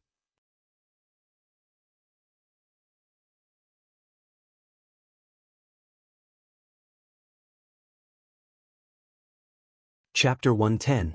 Chu Luiwei paused. "I don't know about this." The elder chuckled and waved his hand. "It's normal that you didn't register. Every year, when new students enter the academy, they will be tested and registered together. But your situation is special, so it's normal that you don't have this. You can find some time to take the test later." Chu Luiwei then remembered that when the first few people placed their nameplates on the black jade stone, not only would their names be displayed, but it would also display their Yuan Meridian and Cultivation level. But when she placed her nameplate on the stone, only her name was displayed. No, there was a number behind it. 19. Chu Luiwei looked at the number behind her name strangely. This is the time you have to cultivate in Jiuyou Tower. According to the results of the midterm assessment, every student will be allocated a different amount of time to cultivate. You came in second in the Shen Master assessment and first in the Warrior assessment, so you have exactly 38 hours in total. The elder was very patient and explained it to Chu Luiwei. After he finished speaking, Chu Luiwei clearly felt that many people around her looked at her again. Unlike the curiosity and reverence from before, Chu Luiwei felt more envy this time. Envy? Could it be because of these 38 hours? Chu Luiwei knew that there were conditions for entering Jiuyou Tower to cultivate, but now it seemed that it was more difficult than she had imagined. She had obtained such results in only 38 hours. It was easy to imagine how much time others had. "Teacher, can I freely allocate these 38 hours?" The elder smiled slyly. "Of course it's not that simple. Although you have a lot of time, there's a limit to the amount of time you can cultivate every day." Most Shen masters and celestial physicians didn't care about this aspect of cultivation, so they rarely came to Jiuyou Tower to absorb force. Most of them were martial artists. After all, the force density in Jiuyou Tower was much higher than outside. If one could cultivate inside, their speed would increase by a lot. To any martial artist, this was an enormous temptation. And this time is naturally divided according to the martial artist's level. Rank 1 warriors spend 2 hours a day, rank 2 warriors spend 4 hours, and so on and so forth. The old man's eyes sparkled with excitement and curiosity as he stared at Chu Luiwei. "I heard that you defeated Chu Xianmin previously. You should be a stage 3 warrior now, right?" When Chu Luiwei heard him mention the martial artist rank, he knew something was wrong. She was not weak, but who would have thought that she had just broken through to become a stage 1 warrior? No matter how hard she tried, the thing in her dantian refused to add another line. Chu Luiwei couldn't do anything about it. She had no choice but to bite the bullet and say, "Student, rank 1 warrior. The Chu clan."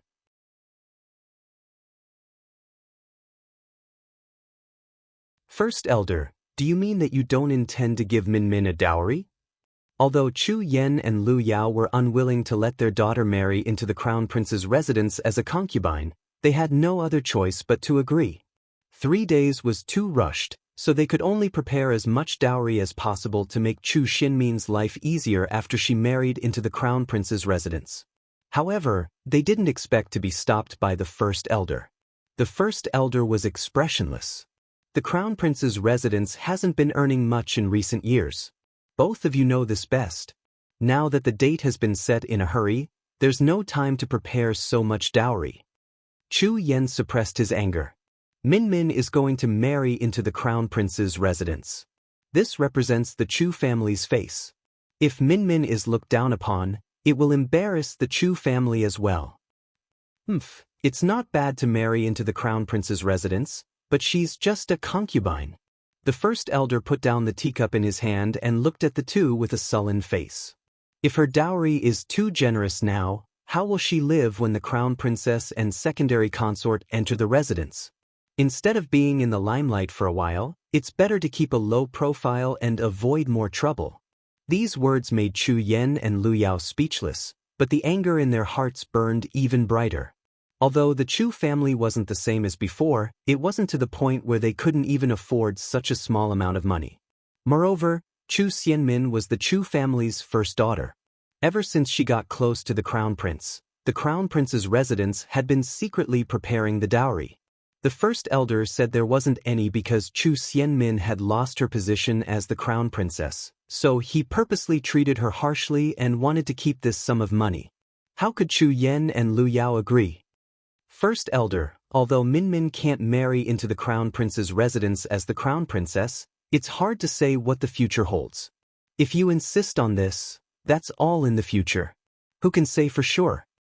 Hearing this, the first elder interrupted him, but his heart was still shaken, so he said, "That's right. However, seeing that you only have one daughter, the crown prince's residence will give you 32 dowries." Lu Yao sneered in her heart. Are you trying to dismiss a beggar with this amount of money? The Chu family is so big, but giving out 32 dowries is embarrassing enough. The first elder seemed to have seen through her thoughts and added calmly, Lu Yao, you've been serving the crown princess for a long time. I'm sure you've already saved up some dowries for Min Min. The crown prince's residence giving you this is already very benevolent. Don't you think so? Lu Yao gritted her teeth. The first elder was threatening her with the matter of her pocketing the money. However, she didn't dare to make a big deal out of it.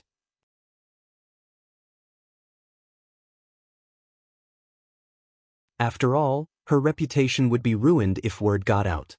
However, she couldn't say anything about it. It was true that she took the money, but which of her daily necessities didn't cost money? Her family of 3 was used to luxury and liked to choose the best for everything. They didn't have much money left. Most importantly, Chu Xianmin spent hundreds of thousands of silver taels to buy things at Zhenbao Pavilion a month ago.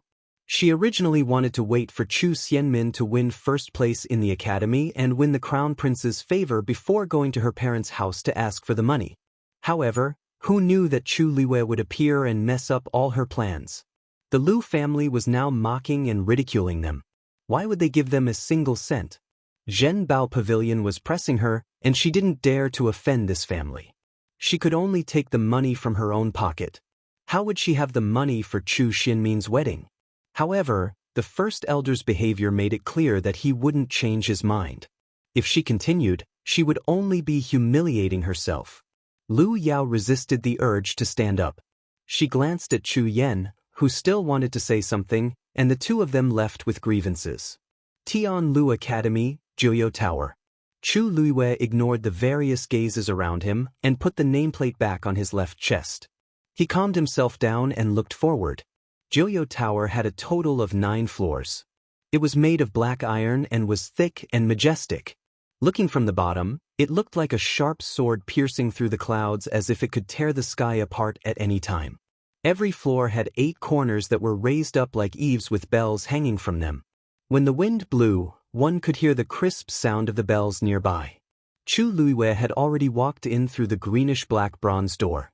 There was a strange carving above the door. It seemed to be an eagle. Its head was slightly lowered, and its eyes were tightly shut. A pair of huge wings were folded in front of its body, and it looked extremely majestic. The remaining karmic fire seemed to be crazily spreading and burning it. For some reason, Chu Liwei felt an inexplicable murderous aura with just one look. She covered up this strange feeling and reached out her hand to push the door open. At this moment, the eagle's tightly shut eyes suddenly opened. Scarlet, brutal, terrifying. The piercing murderous intent went straight for Chu Liwei. Digression, it will be published tomorrow, and the editor will have to approve it. Hence, it will be published around noon. It will be more convenient for everyone to read it in the afternoon. Thank you for all your support. I will work hard in writing in February. Mobile users, please browse and read.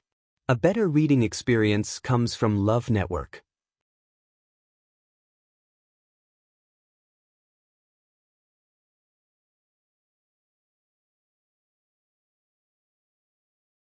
Chapter 111. The next moment, a flame seemed to gather under the palm she placed on the door, burning wildly. In an instant, the flame seemed to have spread from her palm to her entire body. The scorching heat surrounded her in an instant. Every inch of her body felt as if it had been burned by a raging fire. Her internal organs felt as if they were being gripped tightly by something, and the pain pierced her heart. Chu Luiwei was shocked and furious. This flame was actually trying to kill her. She wanted to retreat, but she realized that she couldn't move at all. It was as if her entire body was being controlled. The flame had already rapidly burned through her limbs and bones, heading for her dantian. That biting cold and terrifying murderous intent made Chu Luiwei's hair stand on end. The dantian was the most important part of a cultivator. Once it was damaged, one would never be able to cultivate for the rest of their lives. This thing was actually here for this. However, just as the powerful force was about to enter her dantian, the water droplet that had been quietly floating in Chu Luiwei's dantian suddenly started spinning rapidly. Boom! An invisible suppressive force shot out from Chu Luiwei's body and went straight for him. Chu Luiwei could even clearly feel the two forces colliding fiercely, and the terrifying force spread throughout her body. At this moment, Chu Luiwei felt as if there was lava bursting in her body, and there wasn't a single part of her body that wasn't painful. Fortunately, the force that burst forth from the water droplet was extremely strong, and it almost destroyed the force that wanted to kill Chu Luiwei. Only then did the terrifying pain gradually dissipate. However, Chu Luiwei didn't dare to relax. Her eyes were fixed on the picture on the door. When she looked, she realized that the eagle's eyes were already closed. It was as if everything that had just happened had never happened. Chu Luiwei gradually clenched her fists tightly. That definitely wasn't an illusion. If not for the power of the water droplet, she would probably have been a dead person by now. She never would have thought that she would be on the brink of death before even entering Jiuyou Tower. What's wrong? Is there a problem? Seeing Chu Luiwei standing in front of the door without moving, the old man asked doubtfully. Chu Luiwei turned around to take a look. The old man and the people around him didn't seem to have noticed what had happened in that instant. Her mind raced as she shook her head. Nothing. After saying that, she didn't stay any longer and walked in. Jiuyou Tower had a total of 9 floors. The space inside was very spacious, and there were many partitioned rooms. The people who had come in earlier had already familiarized themselves with the place and were heading towards the rooms that they liked to cultivate in. Right in the middle was a spiral staircase, obviously leading to the top.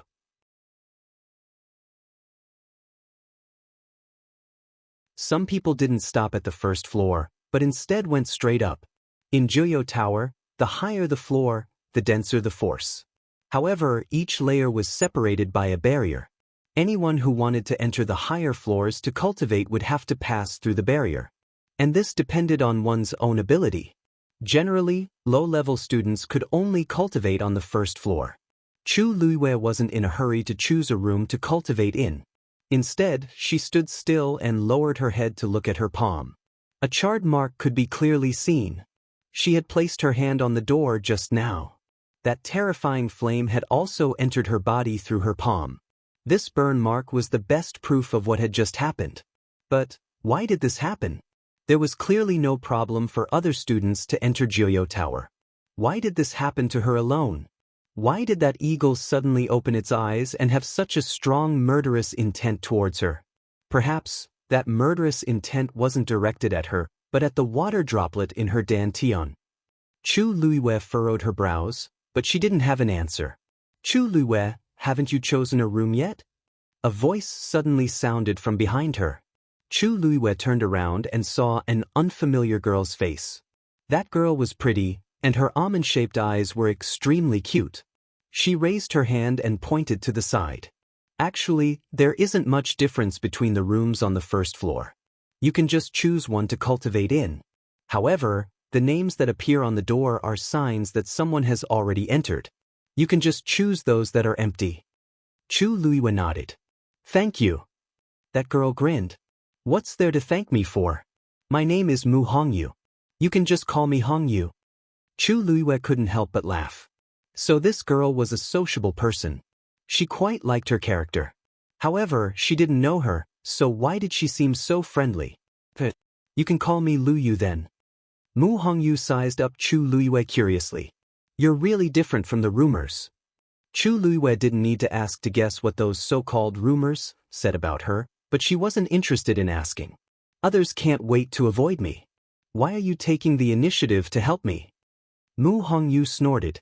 You taught Chu Xianmin a lesson, so I'm naturally on your side. The enemy of my enemy is my friend. Chu Luiyue was amused. She felt that this girl was purposely helping her because she had a grudge against Chu Xianmin. However, she also agreed with what she said. I'm not talking to you anymore. I still have to go up and cultivate. After Mu Hongyu finished speaking, she simply turned around and walked upstairs. Chu Luiyue originally wanted to go up, but she hesitated when she thought of what had just happened. She still chose to stay on the first floor. Chu Luiyue roughly looked around and realized that the layout of every room was almost the same. In the end, she chose a very secluded spot and went in.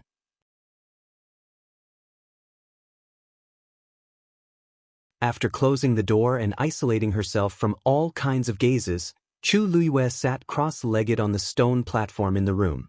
She wasn't in a hurry to cultivate. Instead, she looked at the burn mark on her palm again. However, it still seemed to hurt slightly. Chu Luiyue fell into deep thought. Jiuyou Tower was the most important place in Tianlu Academy. It was also the foundation of the academy. If anything happened, the teachers in the academy would definitely not sit back and do nothing. However, that elder was so close to her just now, but he didn't seem to have noticed anything. Chu Luiyue couldn't guarantee that no one else knew about this, but the most important thing now was to figure out why Jiuyou Tower was targeting her. Or rather, it was targeting the water droplet in her body. Where exactly did you come from? How did you get into so much trouble? Chu Luiyue asked in her heart. However, the water droplet didn't move. It's my first time here, so it's scary but not dangerous. However, this won't happen again in the future, right? Chu Luiyue's eyelids twitched. If this happens every day, I don't need to come to Jiuyou Tower anymore. Isn't it troublesome enough? This time, the water droplet trembled slightly, and a line of words finally appeared. What's there to fear from a mere evil creature? Evil creature? Chu Luiyue was stunned for a while, and a chill rose from the bottom of her feet. You mean that there's a fiend in Jiuyou Tower? How is this possible? Mobile users, please browse and read. A better reading experience comes from Love Network.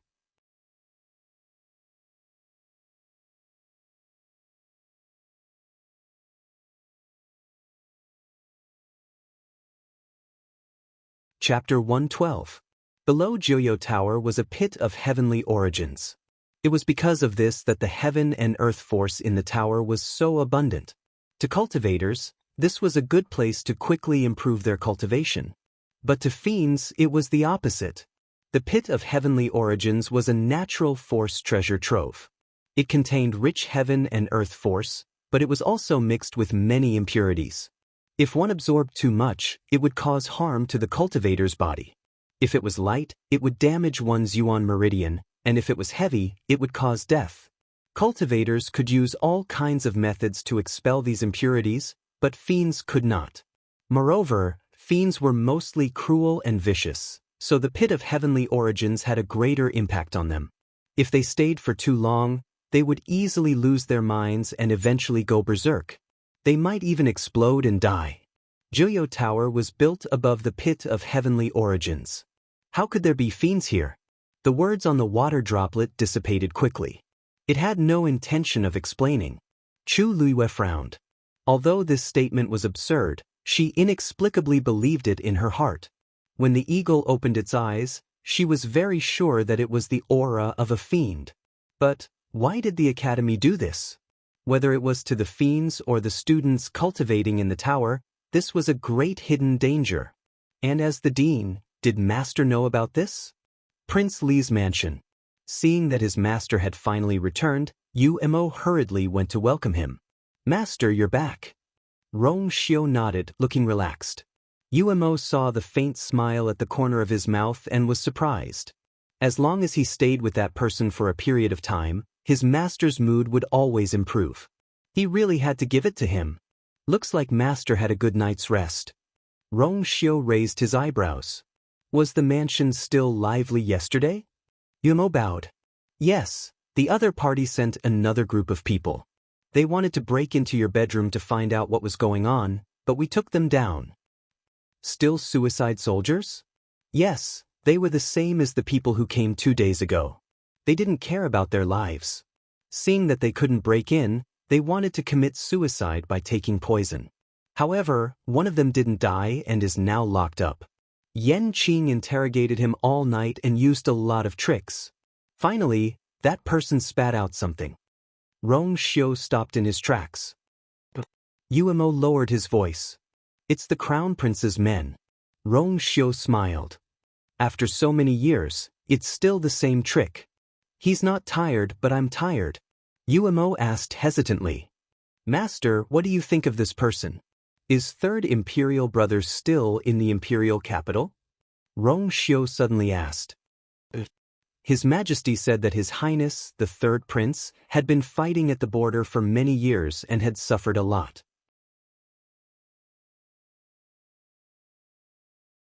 Now that there is no war and the Third Prince has reached the age to marry and have children, His Majesty's intention is to let the Third Prince stay in the Imperial capital.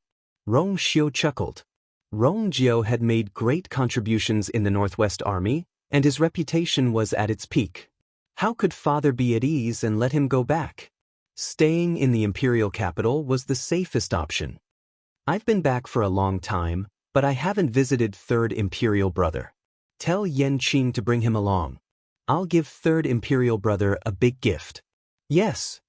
Rong Jiu joined the army at a young age and was always outside. In the past, he would only stay in the palace for a few days before leaving. However, when he came back this time, Emperor Jiawen said that he was old enough to stay in the palace. Hence, he specially prepared a mansion for him outside the palace.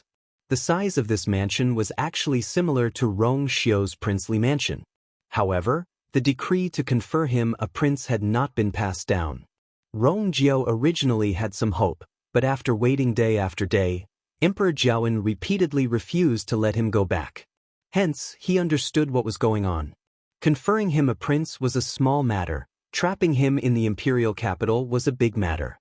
The Northwest Army kept inviting him back, but Rong Jiu knew that it would be difficult this time. After thinking this through, he calmed down and continued to stay in the imperial capital as if he didn't notice the emperor's fear at all. In the backyard, Rong Jiu and Rong Feng were sparring. The two of them exchanged blows with each other. Rong Feng was quite talented, and he had been diligently cultivating with the teachers in the palace. He was only 15 years old, but he was already a stage 3 warrior. However, compared to Rong Jiu, who had been on the battlefield for a long time, he was still inexperienced. After 10 rounds, Rong Jiu found an opportunity to stab Rong Feng with his spear and easily sent Rong Feng's sword flying. Rong Feng looked at the sword that fell to the ground and smiled bitterly. Third brother, can't you go easy on me? It's so boring every time. Rong Jiu twirled his spear. Who would go easy on you on the battlefield? Rong Feng was speechless, but he immediately shrugged and smiled proudly. I know you're doing this for my own good, third brother. Those people in the palace tiptoe around me every time I fight. It's so annoying. Rong Jiu's lips twitched. Then, why don't you go to Tianlu Academy? The teachers there won't be like this. The Crown Prince is there. I don't want to go. Rong Feng rolled his eyes. I've been compared to him since I was young. Isn't it annoying? Upon hearing this, Rong Jiu looked at him fixedly. So, you've been hiding your abilities and pretending that you're not as good as him? Who dares to be more outstanding than the Crown Prince? Isn't that finding trouble for myself? I'm not that bored.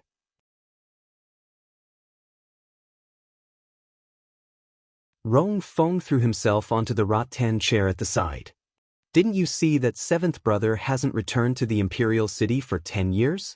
Just because he was conferred the title of prince, he got himself into so much trouble? Third brother, I think you're a thorn in his side even in the imperial city. Rong Jiao was about to speak when he suddenly saw his trusted aide walking over quickly. Third prince, someone from Princely Mansion said that Princely has a gift for you. It's already outside the door. Gift? Bring it in. Rong Feng followed closely behind, looking curious.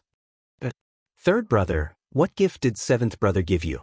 Isn't your birthday still early? Rong Jiao didn't say anything, but he was thinking in his heart. Very quickly, a wooden box was carried in. Rong Jiao narrowed his eyes, turned his wrist, and stabbed his spear out. The wooden box opened. A thick smell of blood assaulted his nostrils. Inside the wooden box was a person covered in wounds and blood. His entire body was twisted into a strange position and stuffed into the wooden box. Just one look was enough to make one shiver. Rong Feng gasped. He had never seen such a scene before. His expression changed drastically, and he started retching. Rong Jiao looked at him and frowned. Third brother, this is a dead person? Rong Feng said with difficulty. Why did seventh brother give you this? The person beside him reminded him, His Highness isn't dead yet. Your Highness, this person is not dead yet. He just fainted from excessive blood loss. Rong Jiao stepped forward. Third brother, don't go over. Rong Jiao flicked his spear, and something flew out. It was a small seal. Rong Jiao picked up the seal and looked at it carefully. His expression changed slightly. He thought for a moment. Lock this person up and keep him alive. We can't let him die. Then he turned around and left. Upon seeing this, Rong Feng hurriedly followed. Third brother, where are you going? Rong Jiao didn't look back. Since Rong Xiao had given him such a big gift, he naturally had to accept it. Mobile users, please browse for a better reading experience from Love Network.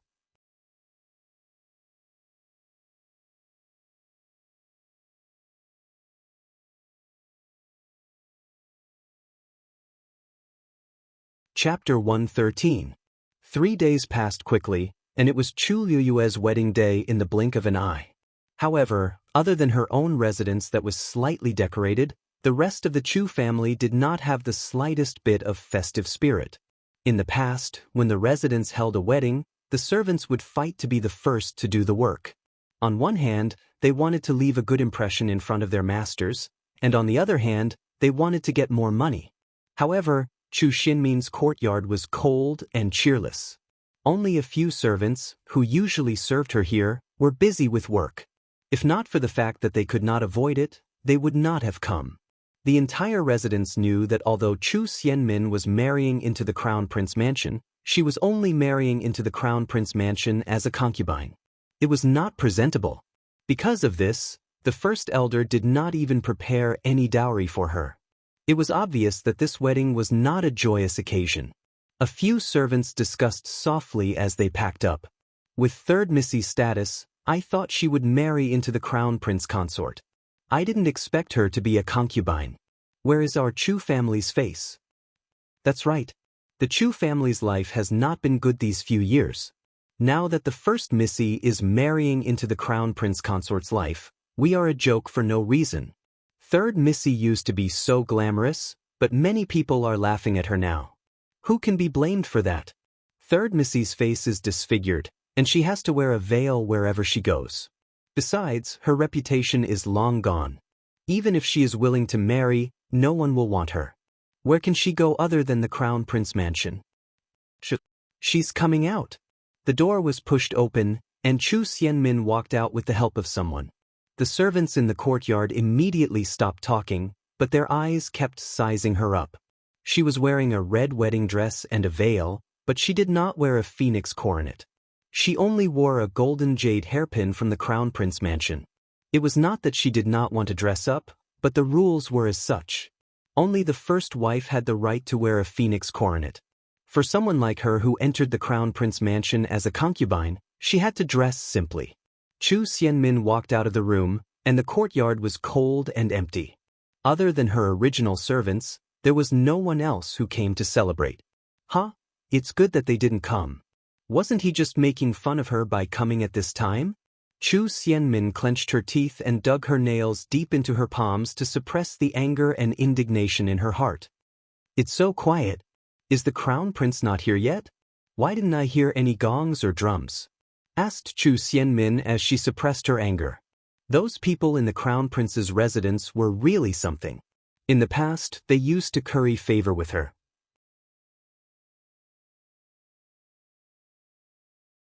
Now that she was in dire straits, they even dared to neglect her wedding.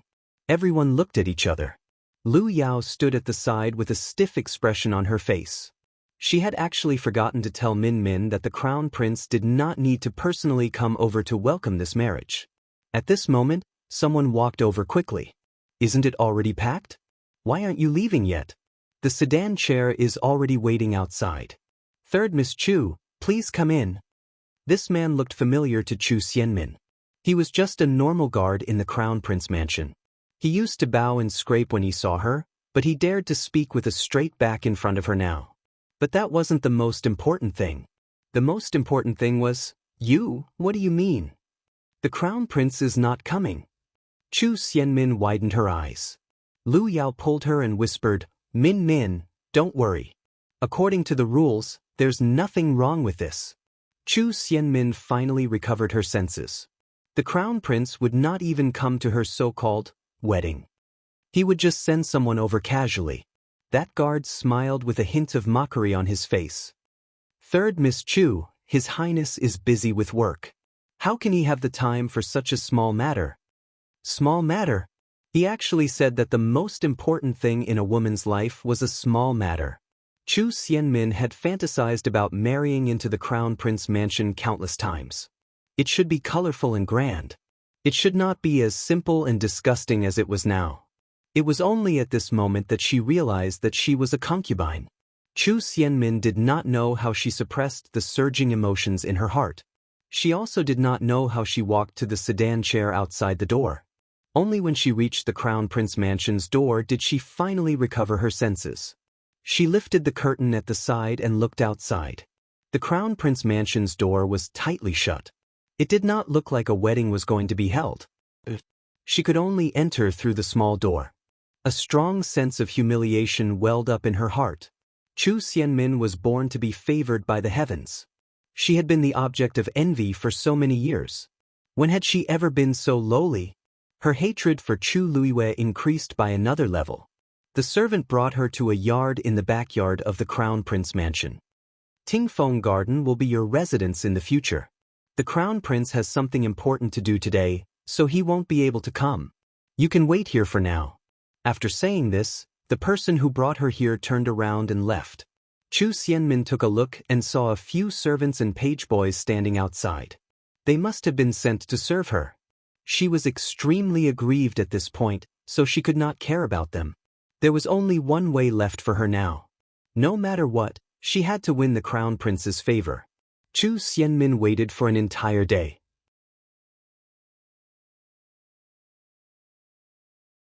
It wasn't until night fell that the courtyard suddenly became lively. Greetings, Your Highness. Hearing this voice, Chu Xianmin hurriedly stood up to welcome him. Rong Jin had already pushed the door open and entered. Your Highness, you're finally here. After the previous incident, Rong Jin disliked Chu Xianmin. Now that he was forced to marry her under his father's pressure, he did not even want to see her face. Hence, he was busy the entire day and only came at night. As soon as he entered, he saw a familiar figure. Chu Xianmin was wearing a red wedding dress and stood there prettily. The warm and dim candlelight in the room enveloped her in a layer of hazy light, which added a rare charm to her. Even though she was not dressed to the nines today, the cut of the wedding dress was appropriate, outlining her exquisite and slender figure. Her slender waist could be held with one arm. Rong Jin looked at her and squinted his eyes. Chu Xianmin was indeed beautiful without mentioning anything else. The red veil covered her face, revealing only a pair of timid and sparkling eyes. They were especially seductive. Rong Jin walked toward her, and his voice became much gentler. There were too many things today and I couldn't get away. That's why I'm late. Min, you won't blame me, right? Why would I? Your Highness's matters are the most important. I'm already very happy that you still care about me, said Chu Xianmin with a smile, but her eyes were filled with tears, making her look pitiful. This time, Rong Jin's heart ached even more. He gently touched her shoulder with one hand and was a little tempted. As he spoke, he wanted to pull her veil. Min. Chu Xianmin did not expect him to be so direct. She immediately wanted to stop him, but it was too late. Rong Jin had already seen the scarlet and scary scar on her face. Your face. As if he had seen something terrifying, he quickly retreated, and the ambiguity just now disappeared in an instant. Chu Xianmin seemed to have been slapped harshly. When she hurriedly put on the veil and wanted to explain herself, Song Yuan's anxious voice suddenly came from outside. Your Highness! Her Majesty urgently summons you. Mobile users, please browse and read. A better reading experience comes from the Love Network.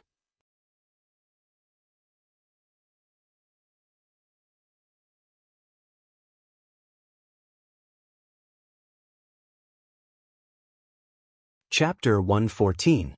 Upon hearing this, Rong Jin heaved a sigh of relief. Why you should rest today? I'll come and see you another day. Then, without waiting for Chu Xinmin's reply, he turned around and left quickly. Your Highness.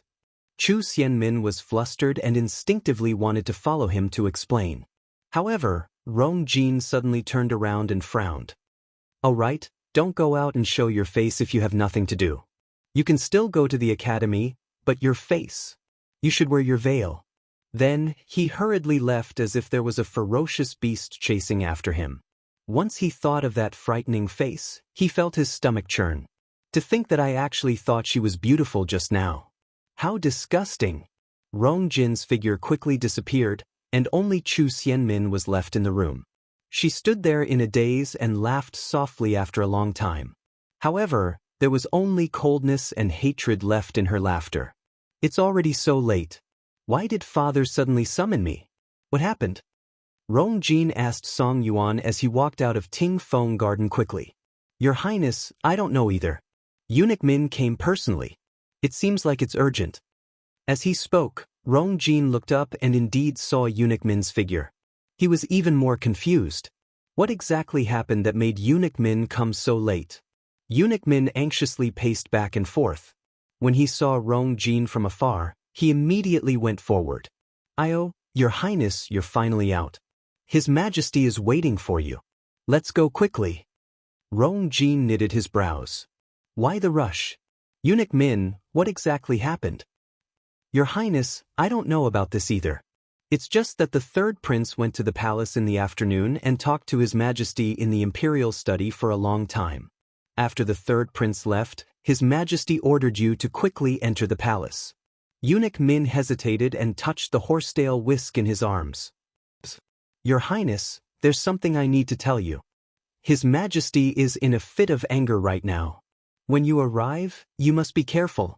Angry? Rong Jin knitted his brows even tighter. Is it related to Rongjio? However, I didn't have much contact with Rongjio during this period.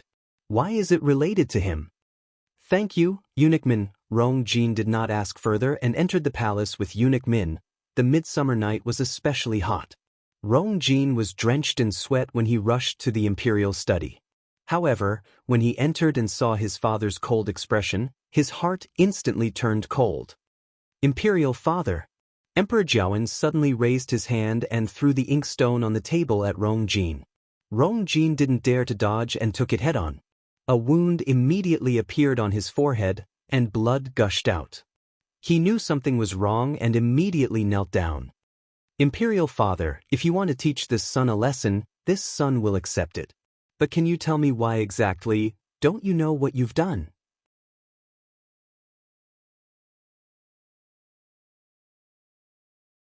Emperor Jiawen rudely interrupted him, and his face turned green. This was Rong Jin's first time seeing him like this, and his heart kept sinking. What was going on?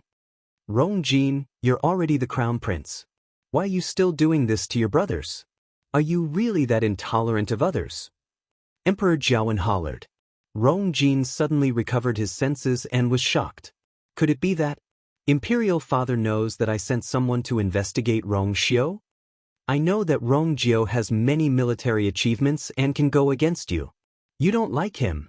But he's your brother after all, and you're already the crown prince. How can you still be so narrow-minded? Rong Jin was dazed. Rong Jiu? That's not right. The people I sent were clearly, Imperial Father, I didn't. You still dare to deny it.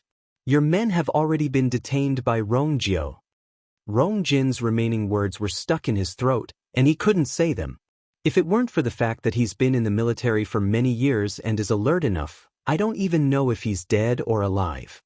Emperor Jiawen sighed heavily. You disappoint me too much. Rong Jin felt as if he was struck by lightning, and his heart was in turmoil. That's not right. My men went for Rong Xiu and didn't do anything to Rong Jiu. There must be a problem here.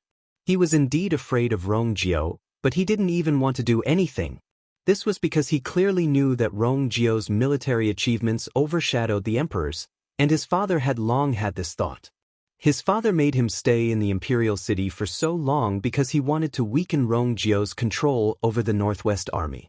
I can just sit on the mountain and watch the tigers fight. Why would I find trouble for no reason? Could it be that Rong Xiu and Rong Jiu teamed up? Thinking of this, Rong Jin's face was especially ugly. In Emperor Jiawen's eyes, this change in expression naturally meant that Rong Jin admitted to it. Brothers killing each other?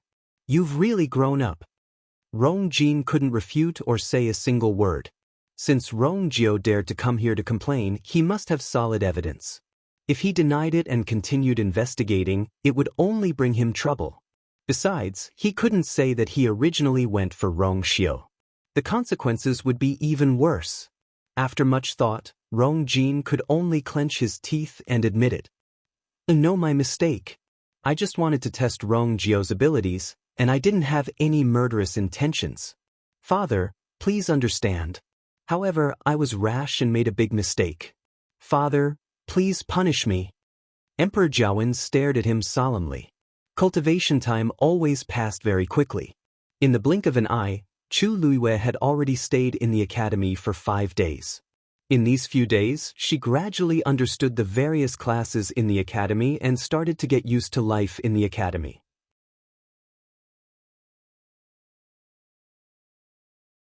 Actually, most of the students chose their own classes, and the teachers wouldn't force them. In addition, Chu Luiyue cultivated a few classes, so she had more freedom when it came to time. Other than going to Jiuyou Tower to cultivate for 2 hours every day and occasionally attending a few classes, Chu Luiyue spent most of her time cultivating in her own residence. After the first day, such a situation didn't happen in Jiuyou Tower again. However, Chu Luiyue still felt that there was a pair of eyes secretly staring at her. After serious consideration, she didn't ask Elder Yi about this matter. She felt that this had something to do with the mysterious water droplet in her body. However, Rong Xiu didn't come again. Chu Luiyue finally returned to her bed to rest, but she could still smell the faint fragrance of peach blossoms, which made her think of this person from time to time. Chu Luiyue originally wanted to move next door, but when she thought of how she always seemed to sleep exceptionally well with this faint aura around, she could only give up on the idea. On this day, Chu Luiyue entered Jiuyou Tower to cultivate as usual and left after 2 hours. When she came out, she coincidentally bumped into Mu Hongyu. Chu Luiyue nodded and greeted her, but she didn't expect Mu Hongyu to follow her. I heard that you come here to cultivate every day? Chu Luiyue chuckled. You always hear a lot of news. Really? You're so extravagant? Mu Hongyu gasped, and she couldn't hide the envy in her eyes. That's true. You have 38 hours. Even if you come here every day, you can last for more than half a month. Unlike me, who works so hard to earn 4 hours, and I have to use it sparingly. Chu Luiyue's heart skipped a beat. How do you earn this time? You don't know? That's true. You just came to the academy, so you naturally don't know much about this. There are many ways to earn time for cultivation. I'll tell you slowly in the future. However, I have to ask you something first. The demonic beast tide is coming. Who are you in the same group as?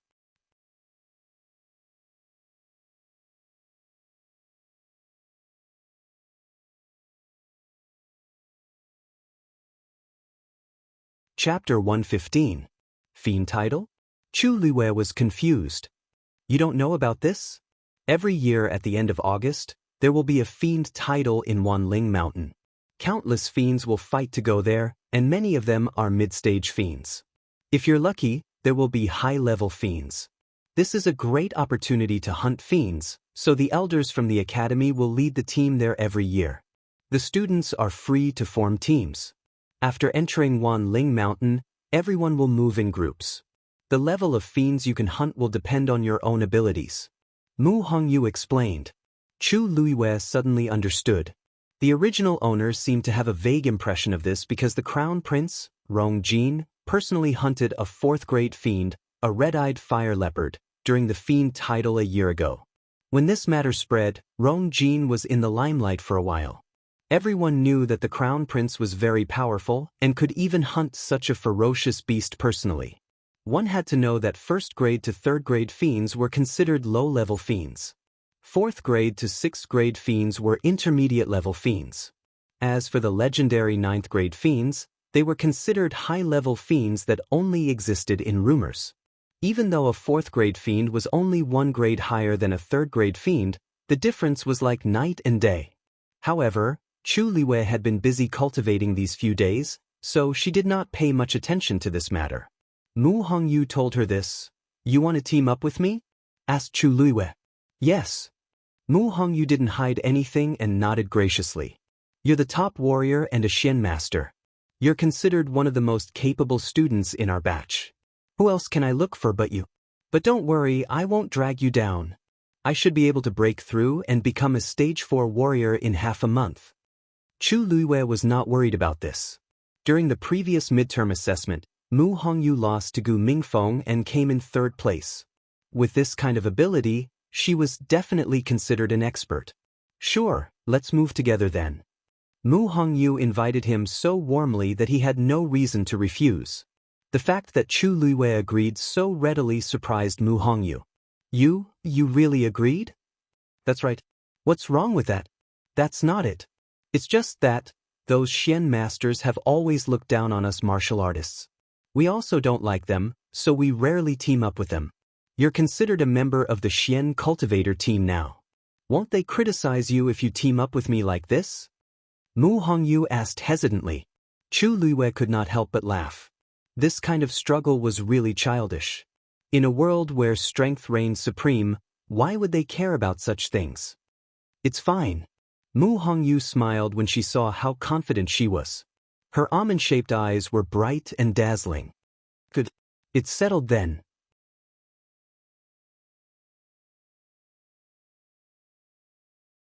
Hey, if you have other people who want to team up with you, you can also pull them over.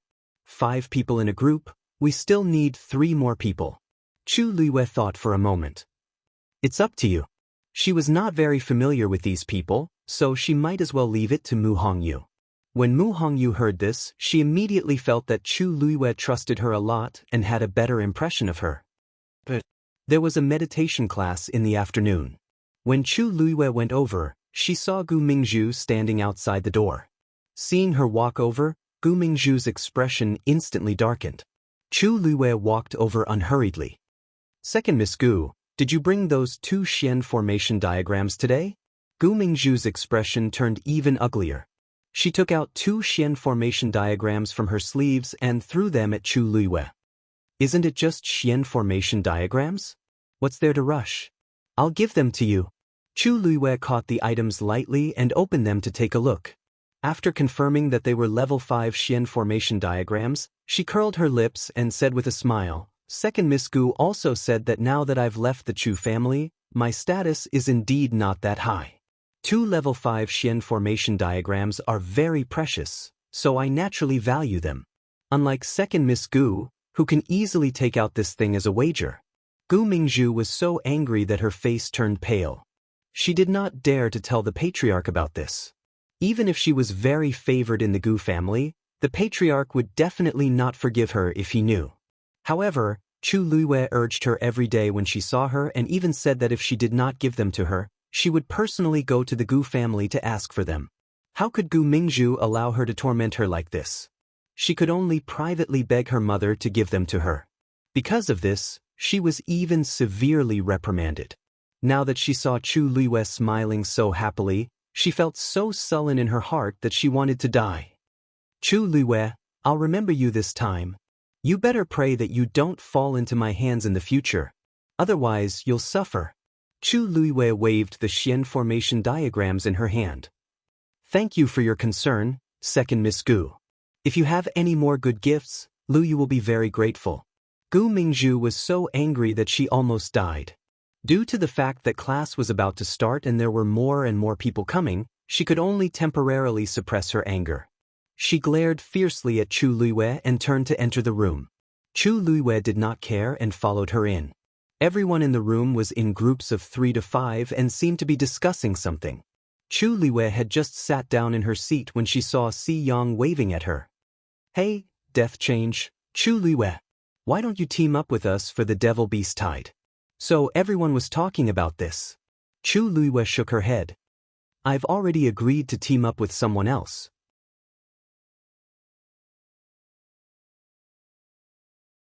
Thank you for your kindness.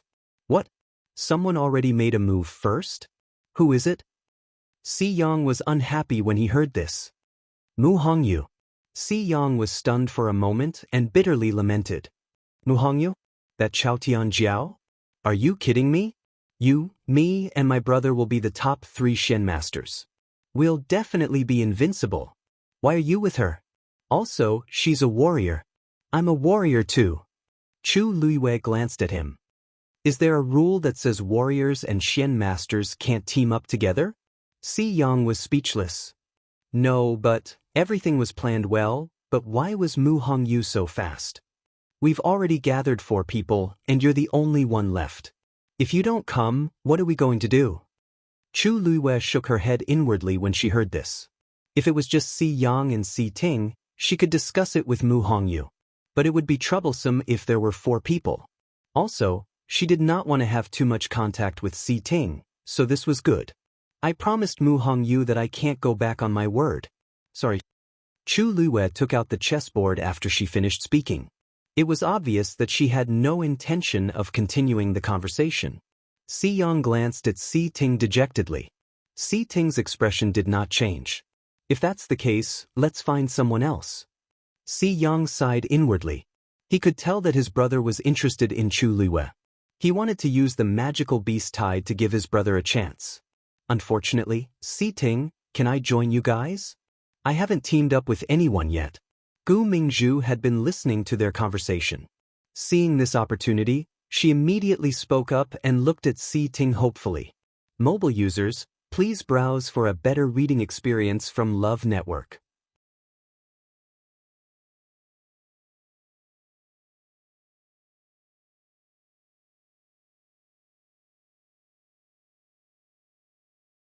Chapter 116. Si Yang glanced at her from the corner of his eyes. No. With Gu Mingzhu's temper, it would be very troublesome to team up with her.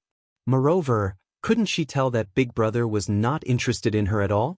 Gu Mingzhu felt her face burning after being rejected so directly in front of everyone.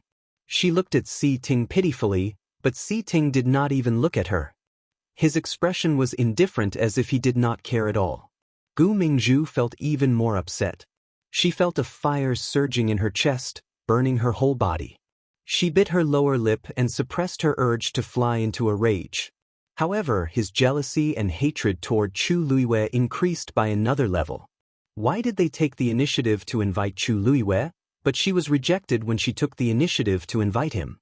Chu Luiyue threw away the things that he wished for like a pair of worn-out shoes. She did not believe that Chu Luiyue could continue to be so smug. Dong Fangqing quickly walked in. The discussions in the room immediately became much quieter. Dong Fangqing chuckled as he looked at everyone. It seems like all of you are looking forward to the Fiend Tide. There is still half a month to go, and you are already itching to take action? Teacher Dongfang, it is rumored that high-level fiends will appear during the Fiend Tide. Is that true? A student asked curiously. Dong Fangqing stroked his beard. During the Fiend Tide, hundreds and thousands of fiends will gather at Wanling Mountain. If you are lucky, you can indeed see a high-level fiend. The moment he said that, many students' eyes lit up. They could not hide the excitement in their eyes. If cultivators can successfully hunt fiends, it will undoubtedly increase their combat power greatly. The higher the level of the fiend, the greater the help. Especially for Xian masters like us, whose physical strength is slightly weaker, if we have a fiend, we will not have to worry. Xian masters had a higher status than warriors, but they also had a weakness. They were not good at close combat. Especially when setting up Xian formations, they needed time and energy. At this time, if they had a fiend's help, it would be like adding wings to a tiger. Therefore, compared to martial artists, mystic cultivators were more interested in fiend beasts. Some of you already have your own fiends, but most of you do not. You can take this opportunity to find a suitable one. If you have magical beasts, you can also give it a try. Teacher Dongfang, can't a cultivator only have one magical beast? Not bad.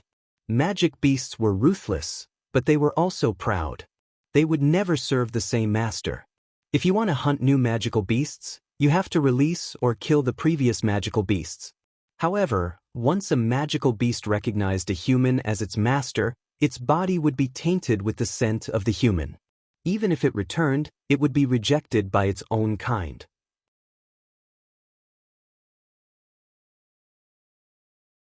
Therefore, in most cases, once a magical beast is abandoned by its master, only death awaits it. Everyone nodded in understanding. Even though this magical beast is ferocious, it seems to have some pride, Dongfang Qing sighed. Once a magical beast recognized a master, it would be forever loyal, living and dying with its master. Therefore, when the time comes for you to hunt magical beasts, you must be extremely cautious and choose carefully. The students were all very excited. Yes. Chu Luiwei looked at the chessboard in front of him and suddenly stopped. Live and die together with master, so after she died, all right, take advantage of these 10 days to cultivate diligently. You will only be able to hunt higher-level magical beasts when your strength increases. Today's test is on the water formation. Dongfang Qing waved his hand and the chess pieces flew out, forming a new pattern on the chessboard. Chu Luiwei lowered his eyes and collected his thoughts. During this lesson, Chu Luiwei was a little absent-minded. Even though his eyes were fixed on the chessboard, many scenes kept appearing in his mind. In her previous life, as the Heavenly Princess, she naturally had her own magical beast. However, when she died, it happened to be on the verge of a breakthrough and fell into a deep slumber. At that time, she was betrayed and was in a desperate situation, so she could only choose to leave. However, before she took action, she had already placed it in place. She didn't know what the situation was like after that. Country Yaochen was extremely far away from the Tianling dynasty. Given her current status and strength, it was as difficult as ascending to the heavens for her to obtain any information, let alone return. She was afraid that she could only wait for the so-called envoy to come and find out the truth. Chu Luiwei, haven't you solved it yet? More than 2 hours later, Xiyang solved the Xian formation. When he turned around, he realized that Chu Luiwei was still staring at the chessboard in front of him motionlessly. The previous few times, she solved the Xian formation after Si Ting passed. Everyone was shocked and doubtful at the beginning, but now, they were used to it. They didn't expect him to be second this time. He was ranked in front of Chu Luiwei. Chu Luiwei snapped out of his daze. At this moment, Gu Mingzhu also solved the Xian formation, and the chess pieces fell into the chess jar. She glanced at Chu Luiwei and sneered. The long road reveals the horse's strength. Whether you are really capable or not, you will know in time. Chu Luiwei couldn't be bothered with her sarcastic attitude. He lowered his head and finally started to place his chess pieces. Her movements were very fast and smooth, as if she didn't need to think at all. After a few steps, the Xian formation was solved. Then, without looking at the surprised looks of the people around her, she stood up. Miss Dongfang, can I leave after class?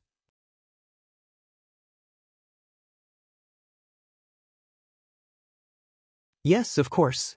Tomorrow is a holiday, so you can go home earlier today. Dongfang Qing could also tell that something was wrong with Chu Luiwei, so he quickly agreed. Chu Luiyue thanked him and left. Gu Mingzhu said coldly, "What is there to be proud of?" Si Ting raised his eyes to take a look, but all he saw was the corner of her clothes fluttering away. What is wrong with her? In his impression, Chu Luiyue was always calm and composed, as if nothing could shake her. To be able to cut ties with the Chu family so easily and establish her own family, Chu Luiyue was definitely more powerful than she looked. This was the first time he saw her lose her composure. Si Ting turned around and looked at the chessboard that was already set up. He frowned slightly. If he remembered correctly, Chu Luiyue seemed to have only taken one look and placed a chess piece. Tianlu Academy had a holiday once every 5 days. Chu Luiyue packed up and went home. Chu Ning was not back yet, so Chu Luiyue had dinner by herself and rested in her room. Just as she lay down on the wooden chair, a strange sound came from outside the window. Chu Luiyue looked over and saw a huge white head pushing open the window and peeking in. A pair of icy blue eyes stared straight at her. It was Shui. Chu Luiyue laughed as she looked at it. The window was not big, and its head took up almost half of it. Shui, why are you here? With that, Chu Luiyue walked over. Shui put its paws on her hand and looked at her pitifully. God knows how busy it had been outside these few days. She missed it so much. Come in quickly. Chu Luiyue patted its head and took a step back. Shui was so excited that it wanted to rush in. Suddenly, the sound of a wooden board breaking was heard. It immediately paused and its expression was a little stiff. Chu Luiyue looked around and saw that the edge of the window had cracked. Her eyes twitched. Stuck? Mobile users, please browse and read. A better reading experience comes from Love Network.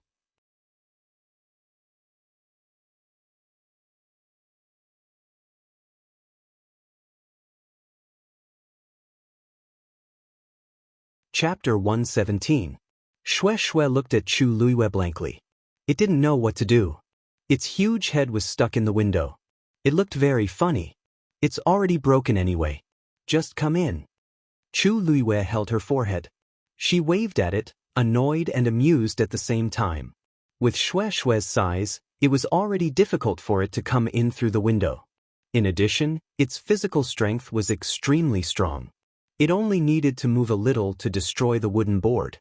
Seeing that Chu Luiyue wasn't angry, Shui was relieved. It jumped into Chu Luiyue's arms. Chu Luiyue caught it and steadied herself with great difficulty. The soft and fluffy body in her arms made Chu Luiyue's originally depressed mood turn for the better. She weighed Shui in her arms and was a little surprised. Shui, you seem to have lost weight? Compared to the first time they met, it seemed to be a little smaller? Shui rubbed against her face affectionately. Chu Luiyue kept moving back from the itch.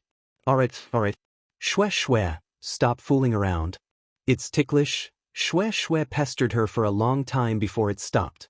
It lay down by her feet obediently. Its tail kept wagging, looking very obedient. Chu Luiyue couldn't help but smile. If others saw this scene, they would probably think that Shui was her magical beast. Thinking of this, Chu Luiyue's mood became a little strange. It was strange. Rong Xiu was Shui's master, but it seemed to be very close to her. From the first time they met until now, Chu Luiyue had an inexplicable sense of closeness to Shui. It was as if she felt from the bottom of her heart that it wouldn't hurt her. Magical beasts were fierce, especially high-level magical beasts like this. They were extremely proud. Logically speaking, they wouldn't be polite to anyone other than their master.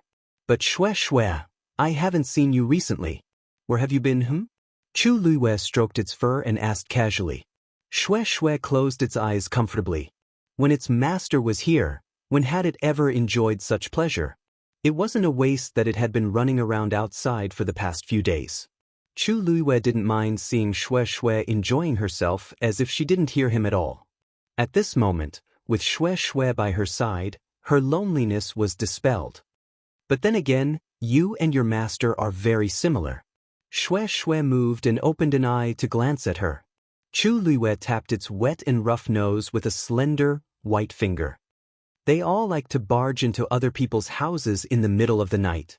Shui closed her eyes guiltily and rubbed her head against Chu Luiyue's palm. Chu Luiyue sighed inwardly. His shameless look was even more like, "You're back?" Chu Ning's voice suddenly came from outside the door. Chu Luiyue happily got up to open the door, but Xue Xue was faster than her. With a move of her body, she jumped out of the window again. The crack on the already broken window became even bigger.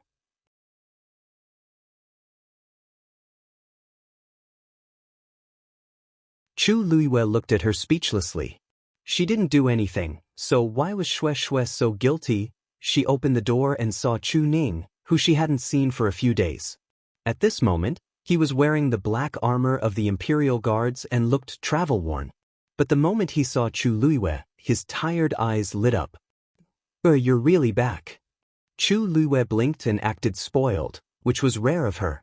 "The academy is on holiday tomorrow, so I came back directly after class today. I haven't seen you for a few days. Misses you very much." Hearing his daughter's words, Chu Ning only felt that the fatigue of the past few days was swept away and he instantly felt relaxed. "Father also misses you, very much. I've been too busy recently, so I didn't have time to go to the academy to see you." Chu Luiyue smiled helplessly. "Father, our house is quite close to the academy, so there's no need for you to send me. But you've just taken office recently, so you must have a lot of things to deal with. Looking at you, you haven't rested well these past few days, right?" As she spoke, Chu Luiyue invited Chu Ning in and poured him a cup of tea. "That's right. In addition to taking over the affairs of the Imperial Guards, I also have to deal with the matter of the fourth princess. Previously, the fourth princess met with an accident at the hunting ground and her pearl of essence was shattered. His Majesty was very distressed and has been investigating these past few days. He has already punished dozens of people." Chu Luiyue faintly said, "Oh. Her pearl of essence was shattered, so in the future, won't she be able to cultivate? Isn't that right?" This matter caused quite a big blow to the fourth princess, and the palace is also in a state of chaos. She even said that no matter what, she must find the magical beast that injured her. Unfortunately, she was the one who chased the magical beast to the cliff that day. No one else was there at the time and they didn't even know what the magical beast looked like, so how could they find it? The fourth princess should have seen it. If she described it, it should be quite easy to find it, right? The fourth princess didn't see it clearly herself. In addition, she was too frightened to describe it clearly. Finding it is as difficult as ascending to the heavens. Chu Ning sighed and did not have much hope in this matter. Chu Luiyue did not care. Rongzhen was spoiled and thought that she could do whatever she wanted just because she was the princess born by the empress. Little did she know that all the love in the past would soon disappear after she became a good-for-nothing. Only a lonely and bleak future awaited her. The people in the royal family were the most ruthless. They would immediately abandon someone who was of no use to them. It was a pity that Rongzhen did not seem to realize this.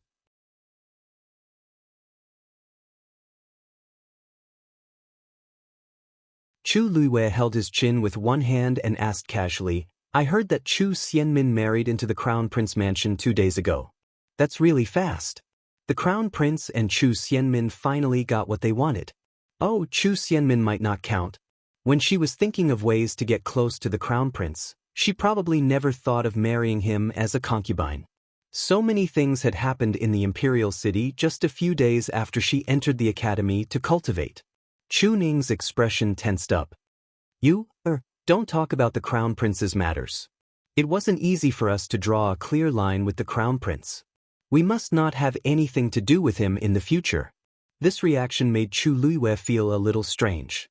Seeing Chu Ning's cautious and vigilant look, Chu Luiyue's mind raced. Something happened to the Crown Prince? Chu Ning did not expect Chu Luiyue to be so smart and guessed the main point with one sentence. After thinking for a moment, he knitted his brows and sighed. "This matter has too many implications. It's better if you don't ask. Anyway, be careful with your words and actions." After being called over by Emperor Jiawen and learning about the matter, he was so shocked that he broke out in a cold sweat. Luckily, they had already cut ties with the Chu family and annulled their marriage agreement with the Crown Prince first. If not, even the father and daughter would be implicated. In the past, he hated Rong Jin, but now, he was only thankful. Father, don't worry. I know. As Chu Luiwei spoke, he was thinking about what the Crown Prince had done to make Chu Ning react this way. When she came out of the academy today, she did not hear any news. It was obvious that the palace had kept it a secret. However, the Crown Prince's situation might be precarious. As the Imperial Guard's commander-in-chief, Chu Ning was actually a knife in Emperor Zhouwen's hand. Now, this knife is hanging over the Crown Prince's head? Mobile users, please browse and read. A better reading experience comes from Love Network. You're tuning in to the Wang Lin's Journey YouTube channel. Don't forget to subscribe and join us on this journey to catch the most captivating stories.